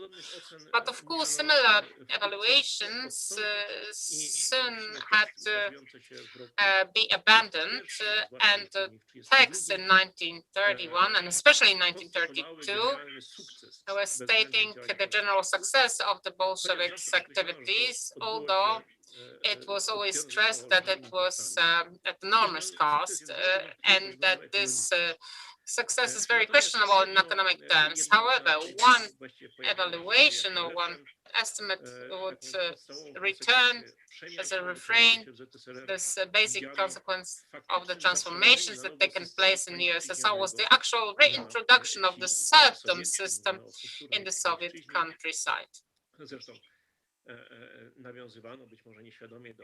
Maybe it was not aware, but they related to the fact how peasants were deciphering this acronym, and they called it the second serfdom. The experiences of the first 5 years were quickly the subject of in-depth scientific analysis in Polish lands, and it was already mentioned by my four speakers. So I'm not gonna mention anything about that. I think it's only important to mention Świniewicz, Staniewicz, but also Maciej Starzewski from Jagiellonian University, and Adam Krzyżanowski, an eminent economist, the author of a famous article called Famine in the Communist State. I would like to say a bit more about what knowledge or what information about the Soviet transformations were at the disposal of Polish governmental factors, decision-making factors. Well, they were quite well and continuously informed in this respect. The main source of quite reliable data for the authorities in Warsaw were the reports and analysis of the Polish embassy in Moscow, headed by two prominent diplomats and trusted allies of Piłsudski, first Stanisław Patek and then Juliusz Łukasiewicz. These reports were not only about the political situation, but also the economic situation, because in the embassy in Moscow, there was also a commercial counselor who was dealing with it. Besides that, a huge value there is a huge value of the reports of the military attaché in Moscow. In the years 1929-1933, it was the first, it was Jan Kowalewski, one of the most talented officers of branch 2 of the main staff, observer of the Soviet reality. Moreover, the reporting activity of the Polish consular post and the military intelligence agency operating under the cover was also important. At the turn of the 1920s and 1930s, there were 5 such posts in the Soviet Union. So the general consulate in Kharkov, Minsk, and Tbilisi, and consulates in Leningrad and Kiev. So what picture emerges from these reports that were coming from across the eastern border? First of all, it seems that Polish missions, Polish embassies reported well in advance on the impending crisis. As early as the beginning of 1928, for instance, Patek reported that the situation of the Soviet authorities that are trying to secure ineffectively a steady supply of grain was being complicated. Later, Professor explained why it was like that. So he was writing about circulus viciosus, the vicious circle, and he was writing about the matters of bread for cash that are getting worse and worse, that the legal measures against the peasants do not bring the desired results, and that in recent times the government authorities, whether they can get grain from the peasant by deceit and sometimes by force. As a result, an open confrontation between the Bolsheviks and the countryside resisting their policy was expected in the near future, and there are no illusions insofar as the possible liberalization of the cause, although such illusions were present in the West. Some private statements of senior Soviet officials convinced everyone of that. As an example, in April 1928, the head of the Department of Poland and the Baltic States informed a Polish interlocutor in the following way: the capitalist governments have intensified their pretensions on the false premise that having crushed the opposition, Stalin and other authoritative Soviet units will begin in an evolution to the right, opening the way to the new net. In view of this, it must be concluded that the government program envisages a further leftward evolution, or to the left. He stated also that the Soviet leadership regards NEP as a bygone and completed or finished period. In this situation, it came as no surprise to Polish diplomats to learn of further decisions marking the turnaround in the hitherto socio-economic policy of the Soviet authorities, in particular the course towards accelerated collectivization of agriculture announced by Stalin himself. Both the programmatic article by the General Secretary and the subsequent regulations adopted in this matter became the subject of scrupulous analysis in reports coming from Moscow. However, the practical side of the depopularization and forced collectivization campaign was looked at even more carefully. In Polish reports, information on the repression of the peasantry took up a particularly large part, especially on the inhuman conditions under which the alleged kulaks sent to the north of the Soviet Union were deported. It was in winter, the conditions were horrible, and this was viewed as a form of extermination. It was assessed as mass execution of elements undesirable to the Soviet authorities. Polish observers noted, not without bitter irony, that contrary to the Bolsheviks' claims, the term kulak does not has lost its meaning. It does not correspond at all to how it was understood before the revolution, and it covers peasants in the Western sense of the word, rather the poor, non-affluent. Polish reports noted all manifestations of peasant opposition, resistance and sabotage to the authorities' orders through acts of individual terror, up to organization of insurgent units which took up arms against the government forces. So reports on this were received from all over the Soviet Union, but mainly from the non-Russian borderlands. So we have reports from Transcaucasian republics, Kazakhstan and Turkestan. But as far as the European part of the Soviet Union was concerned, there was no doubt, because at the turn of 29 and 30, there are two main centers of resistance, which is Ukraine and the North Caucasus, also populated by ethnic Ukrainians. A specific form of opposition to forced collectivization was voting with your feet. Therefore, Polish diplomats reported extensively on attempts to organize the legal departure of entire ethnic and religious groups from the USSR, like Armenians, Swedish and German colonists, Greek, or Mennonites from Siberia.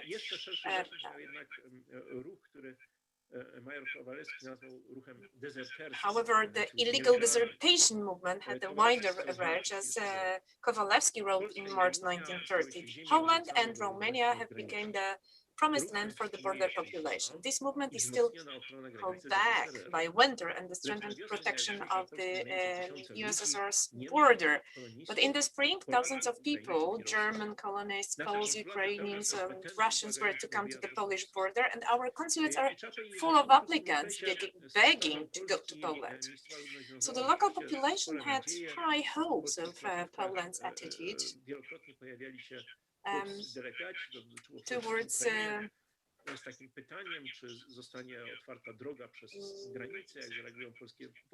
towards the end of 1929, the consulate general in Kharkov was repeatedly approached by Ukrainian peasant delegates asking whether the widespread rumor is true that the Poles have opened or are opening their border for some time.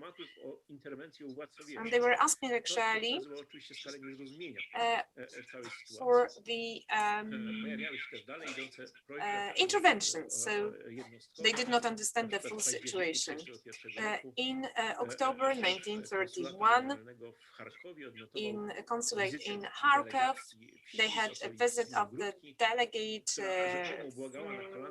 who were begging actually for Poles to come, and she was begging on behalf of her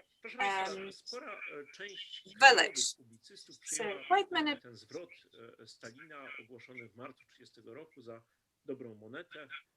many actually believe that actually this was the turn in the whole politics. However, there were no illusions when it comes to the intention of the Soviet management. Some actually were decided or were saying actually that, or even writing that it was not supposed to be actually regarded as a change of principle, nor as a retreat from the program line, but as a concession concerning tactics made under the influence of necessity, and the life was to confirm this assessment.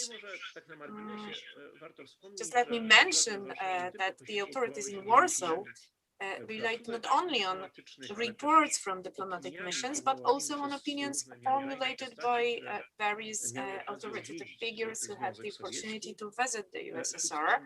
And these included, for instance, multiple Minister of Treasury and the editor-in-chief of the influential Polityka of Nation periodical, Ignacy Matuszewski. In 1931, he stayed for some time in Moscow Moscow and Leningrad, and the trip resulted in an interesting memorandum on the economic situation in the Soviet Union, prepared for the Minister of Foreign Affairs. Matuszewski polemicized against the opinions formulated by some Polish experts about the pragmatism of the Bolsheviks' actions. So Bolsheviks actually were to strive ruthlessly with no regard for human costs. They were to pursue an objective that was rational on the whole, like modernization or economic development of the Soviet state. But Matuszewski actually said that in the previous decade, there was a development of fairly effective economic system in the USSR. So the private agricultural sector was balanced by the state monopolized industrial production. In this situation, he wrote that the attempt to collectivize the countryside was made probably only to satisfy the assumptions of Soviet doctrine. He also added one remark.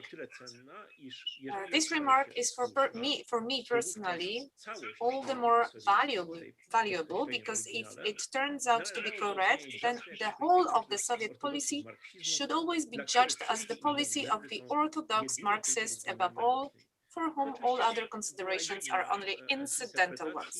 So, of course, it was just one of the interpretations, not necessarily the dominant one, but actually some prominent Polish Sovietologists of that time, such as, for instance, mentioned Krzyżanowski, or the whole group of economists gathered around the journal Soviet Russia, published by Stanisław Glass.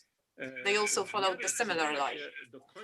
As the end of the first 5-year period approached, many Polish domestic commentators followed the charm of the widely publicized industrial investments in the USSR, the flagship achievements of industrialization such as Dnipro, Stroi, or newly created Ural-Kuśnierz basin. So they were supposed not to rationalize or justify the Bolsheviks' brutal crackdown on the countryside. This view, however, was not shared neither by serious domestic researchers or the Soviet phenomenon, nor by Polish specialists observing this Stalinist experiment on the ground. They saw the doctrinal nature of this collectivization assumptions, and they also noticed its total economic failure and ineffectiveness. In autumn 1930, the Lieutenant Kowalewski assessed that Bolsheviks' agricultural policy and repressions of the peasantry and the elimination of economic incentives, which could have stimulated an increase in production, must lead to crisis. The countryside would sink into apathy, and these predictions proved accurate. In the summer 1932, the author of the analysis published in the Eastern Bulletin of the Ministry of Foreign Affairs, he wrote that it was clearly the crisis of the collectivization. The document summed up in a crushing manner the policy of the Stalinist leadership towards the countryside. And again, let me quote here. To sum up, therefore, it must be said that as a result of the 2-year existence of collectivization, the peasants have completely ceased to be interested not only in raising agricultural production, but even in cultivating the fields themselves, since everything is taken away, and in return they do not receive any goods they need. On the one hand, the privations go so far that in many cases they suffer complete starvation and they have to flee from the land, looking blindly for more fortunate places. On the other hand, the technical possibilities of cultivation are now much inferior to those of the past and require an increased effort from the rural population.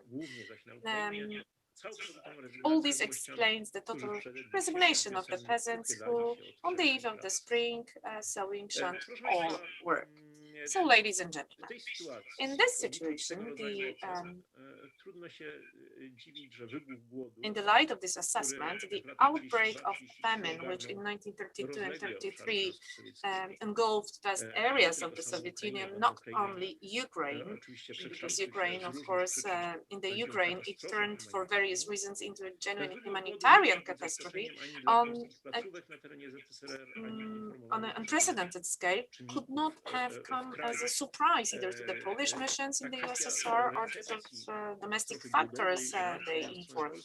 So the question of how this catastrophe was received and how the Polish side reacted to it, however, is a separate issue which I have already discussed at length and which for some reasons of time it is difficult to discuss today. In conclusion, it is only worth mentioning that the news about the famine in the USSR, which claimed hundreds of thousands of victims, hunger and famine that was a consequence of a policy towards the countryside that did not take reality into account, was probably one of the most telling arguments, ultimately discrediting the Soviet agrarian experiment in the eyes of the Polish opinion.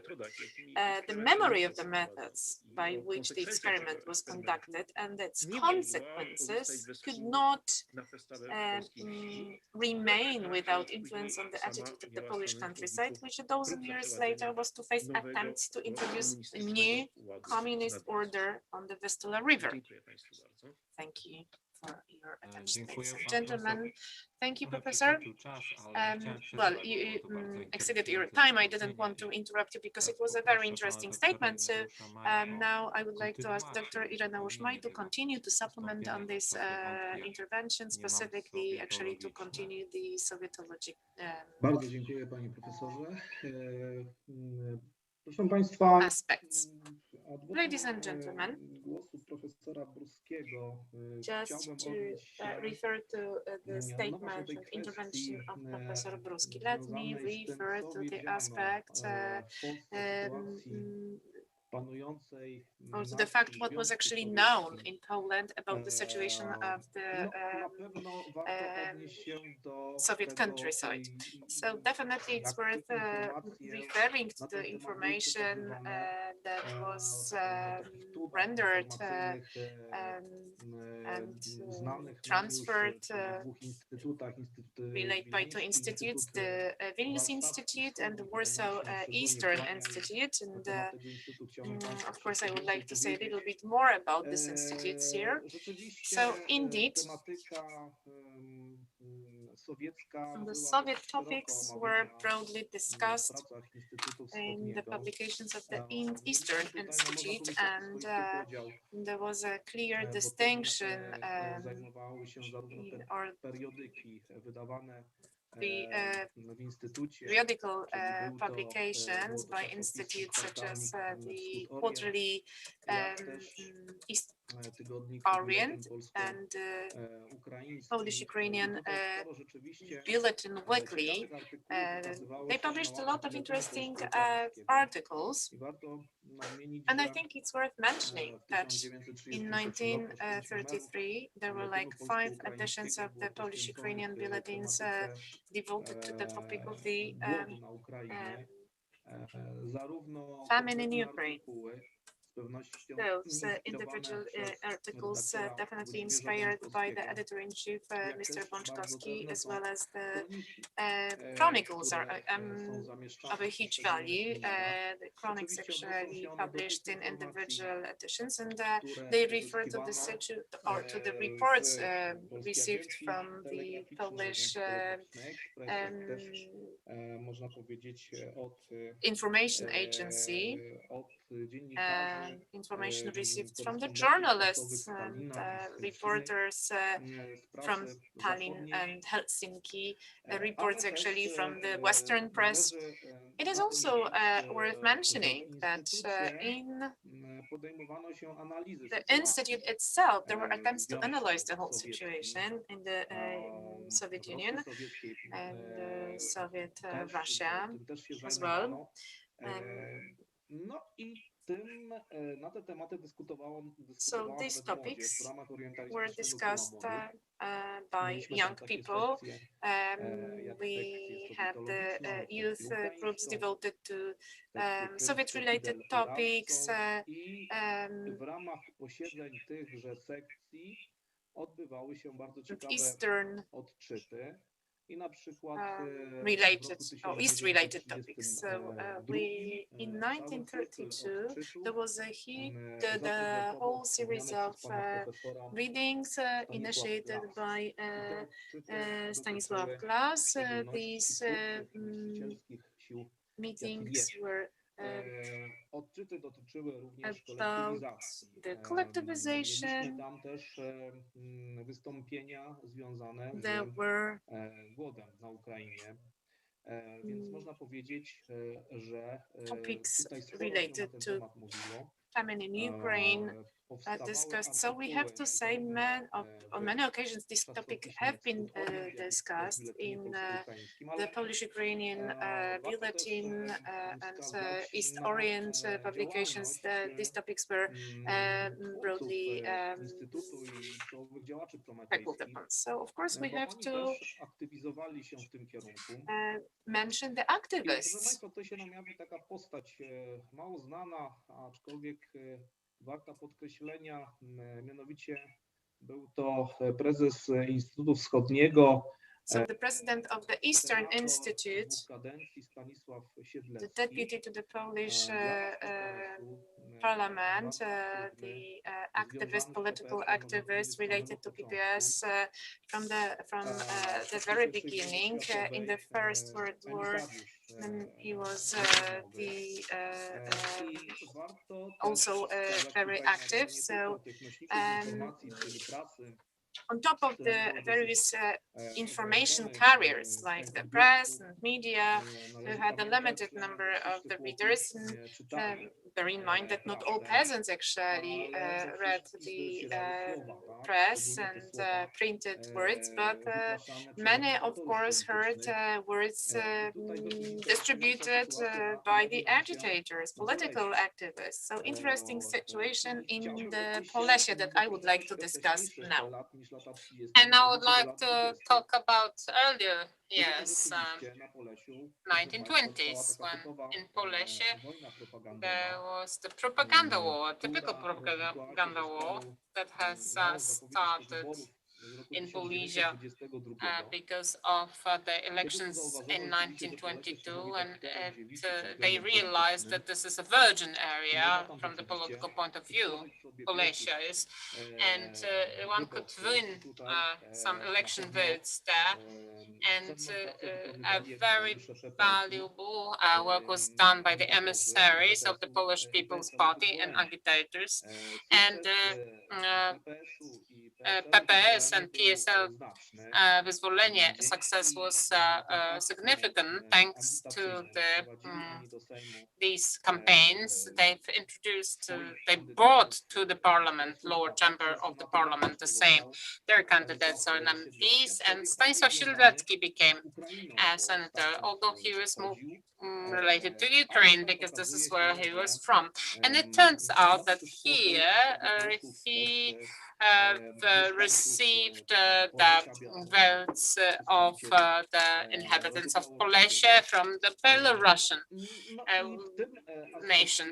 And in this aspect, we have a very important matter appearing, namely, if within the frames of this political campaigning, those ideas which were quite popular at the time, these slogans for the human masses, especially in Polesia, they've managed to pass down the themes related to the situation abroad in the Soviet Union. Yes, it was successful. There were a lot of moments like that.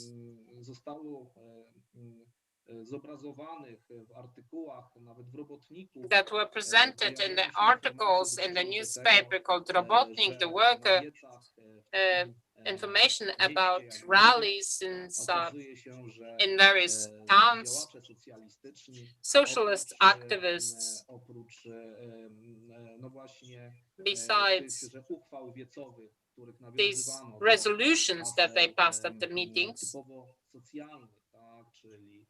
talking about social matters like taking the land from the hands of the big owners to the landless and smallholders. There were also declarations about the support of the population of the minorities, ethnic and national minorities in the Soviet Union. And here the Senator Siedlecki in his speeches quite often related to the political situation, which was spread in the East, and he related to such notions as being against the red oppressor. And I'm quoting here that he was against this very against the policy of the Soviet Union, a certain imperialism towards the national minorities. So such speeches did take place, and they were remembered by the peasants in Polesie, taking into consideration the fact that to these meetings there were the inhabitants of the villages coming, and sometimes there were several thousands of participants at these rallies, at these mass meetings. So there was quite a reception. We have to be also aware of the fact that the propaganda war, unfortunately, had this red image, red face, because among the activists, especially PPSU, Wyzwolenie, Liberation, there were those who were trying to dismember this organization from the inside. There were agents from the Soviet Union. We should not remember also, we should not forget about instigators from the Soviet Union. So there were a lot of Belarusian organizations, Ukrainian organizations as well, and this propaganda war was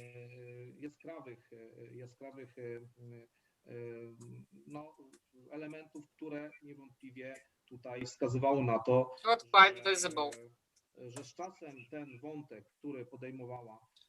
So with time,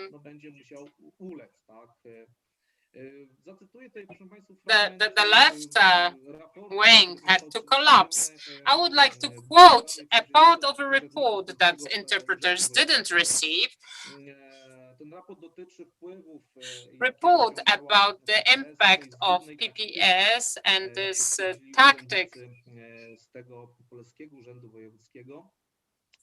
Twierdząc, że demagogia i fałszywa z gruntu taktyka PPS i wyzwolenia zapewniła wówczas tym ugrupowaniom dość silne. Sorry, but the interpreters haven't received the materials, so this is actually impossible to translate the quotes. W przyszłości wykorzystała partia komunistyczna, rugując zupełnie wspomniane stronnictwa polskie z terenu Polesia.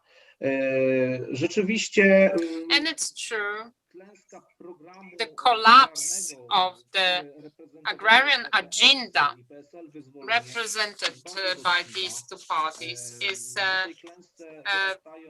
quite significant. There are the formations being born on that collapse, on that failure. And here, communist campaigning is also doing its own thing, and it's gaining strength. Although it's worth to mention that during this agitation, there are such voices as the voices of Senator that I've mentioned already, about the alliance which was supposed to be against the expansion of the Soviets. They're searching for solutions that should relate to the idea of the federations, to the Promethean spirit, and not only the typically social slogans, but also the ones that were related to the creation of an alliance, which would be against the greatest threat coming from the East. Well, the situation was tense. Very often in Polesie, there were quite typical acts of violence, political rivalry, especially in 1927-28 was increasing. Senator Siedlecki was beaten by one of the officials and he's arrested. He's taken to custody. It shows what a fierce political fight was taking place there. On the other hand, it's worth to mention it, taking into consideration the comparison of the elements which are related to the activity of Sovietologists institutions like Eastern Institute in Warsaw or another institute in Vilnius, and this limited group of insofar as the audience and the role of the agitators, of the PPS political agitators who,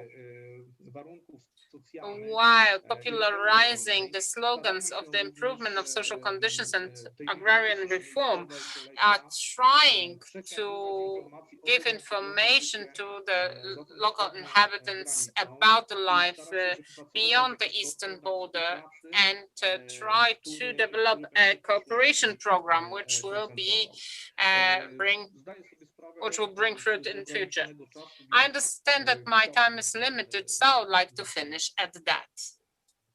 Dziękuję bardzo. Także proszę Państwa, w dwóch ostatnich wystąpieniach uzupełniających się two interventions we have heard what was the perception of the situation in Soviet Union, how it was received, how it was seen in Poland, and we still have time for discussion about this. Professor Kuśnierz, please. I think Professor Kuśnierz was earlier. Yeah, I don't remember who was first.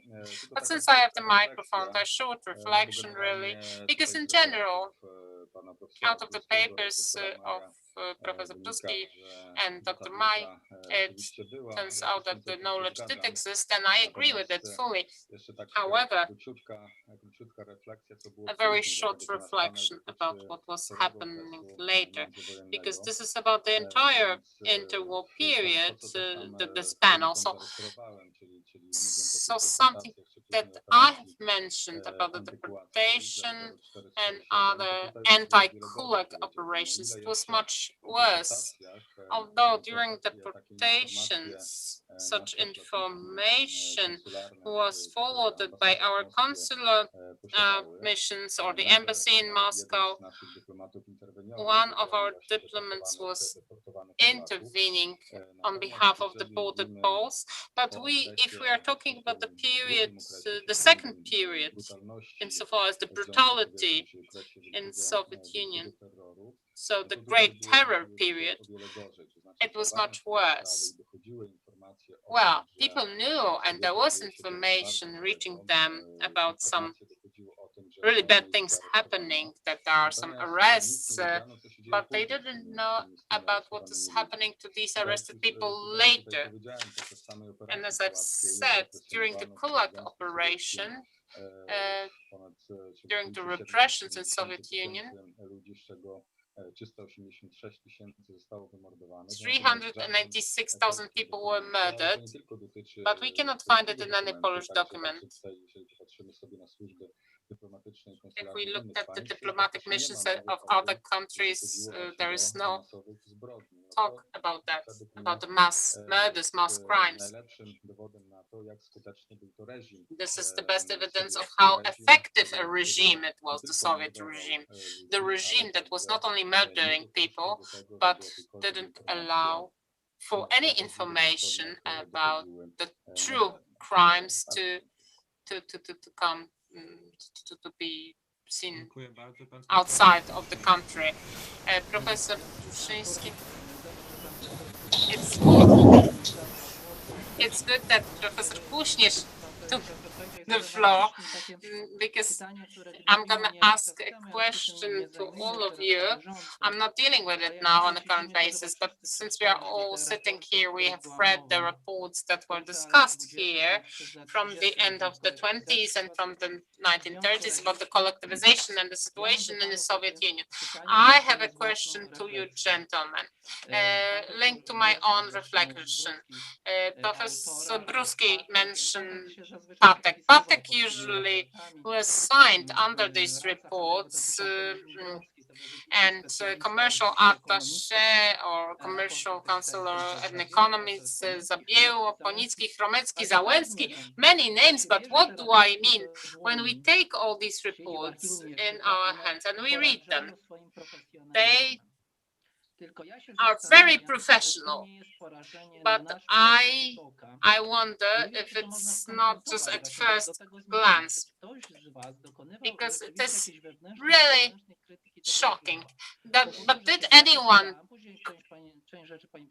carry out a critique of the source? Because Żmigrodzki, I'm not going to even mention, there are tables, there are very detailed description in the Patek's report, there's a historiosophic narrative, but all remaining ones, especially, well, Patek is not the author, but these are the analysis from the economic newspapers as today. But gentlemen, who knew all that? Kuśnierz said a moment ago that it was a very effective state with a specific regime, and I tried to answer this question. Maybe I am a bit ignorant, maybe we know that for some time already. I tried to confront this not on the basis of searching for other sources about it, although I tried to review some Western literature to find out how they wrote about it, how other missions, consulates and embassies approached it. But I approached it from the point of view of the authors, and we know very well today that big part of these people were people not well prepared to work in the Soviet Union. Stanisław Patek was in bad health. He was not able to work. His health problems were hidden. While he was working, it was difficult to hide all that. These people had certain internal life in the Soviet Union. There were a lot of gossips, personal games, fighting for influence. We have to take into consideration that they were reporting on one another, and there were also other employees working in the missions and embassies and consulates.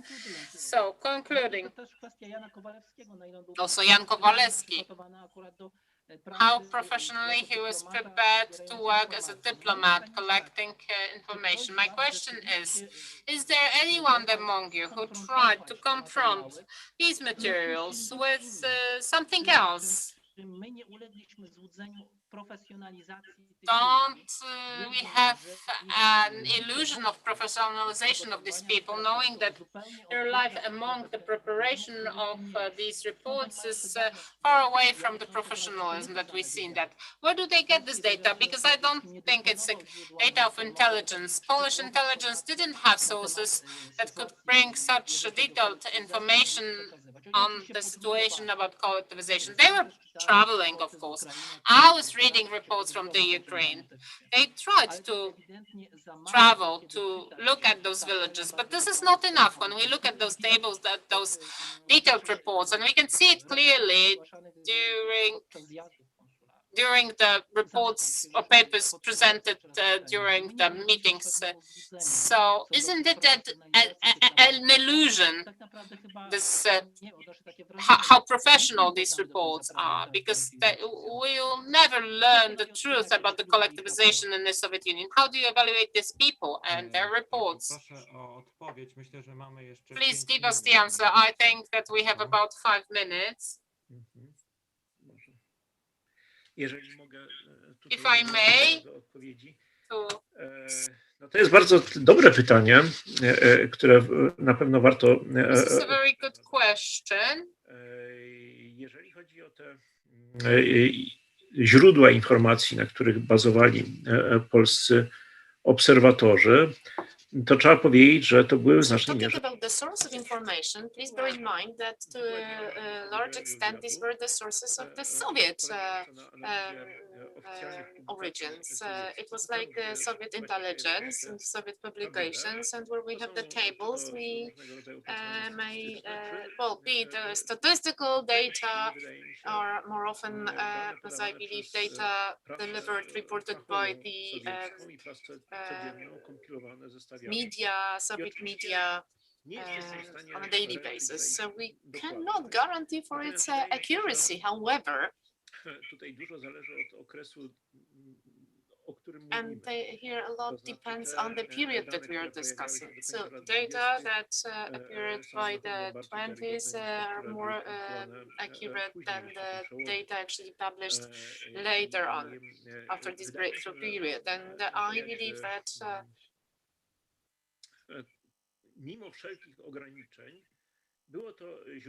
despite all the limitations, it was a source of credibility that allowed maybe not to capture exact numbers, and I do not treat personally this the numbers, these figures, as kind of credible ones to be repeated and quoted, but it allowed actually to capture certain trends.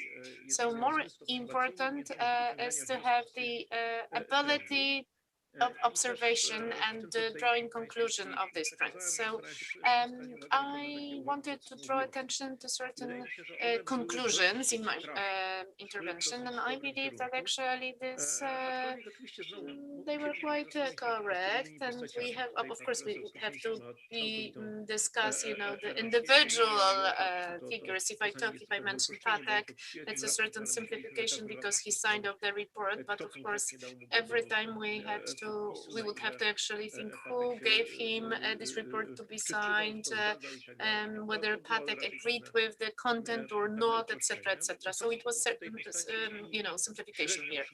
Of course, we have people who were very professional and those who were less professionals. People actually from intelligence, diplomacy. In the first period, actually, Bruski, who was actually posted in Ukraine as the worker of the employee of the consular office, but he also was the intelligence officer, very talented observer, and quite talented Sovietologist. Zabiło, another one actually, who expert in the Soviet topics, and there are actually people who mechanically repeat certain statistics, Soviet statistics, who did not draw any conclusions from that. So this is a certain issue that would require further analysis. And of course, it should all be confronted with the data from the Soviet archives. I'm not sure whether we have a credible analysis that would allow actually to verify accuracy of the published data, whether they were really corresponding to the actual Soviet data. So this is actually the job for these Soviet historians to verify. clarify it. Just one sentence. We look at all these aspects through the eyes that have been, or perspective that have been proposed at the turn of 20s and 30s last century, and due to the totalitarian nature actually of that times, actually it would be difficult to refer to the nature of collectivization. Of course, we agree that conclusions are important, but you know, how much they are intuitive or how much they are evidence-based. So that was my comment on it. So one more thing that I somehow forgot about. Professor, you mentioned your own observations and actually traveling through the region. So that was yet another source of knowledge. But if we had actually experienced observer, his observations gave actually a lot of content for analysis. So let me remind you, Gareth Jones, who traveled dozens of kilometers around Kharkov, and that was enough to draw very correct conclusions. Także często rzeczywiście nie można bagatelizować tego rodzaju źródeł informacji.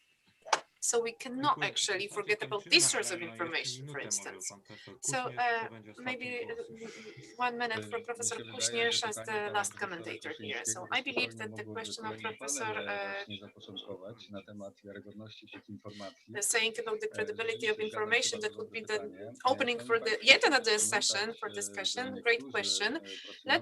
We have to remember that some people working in the Soviet Union, they knew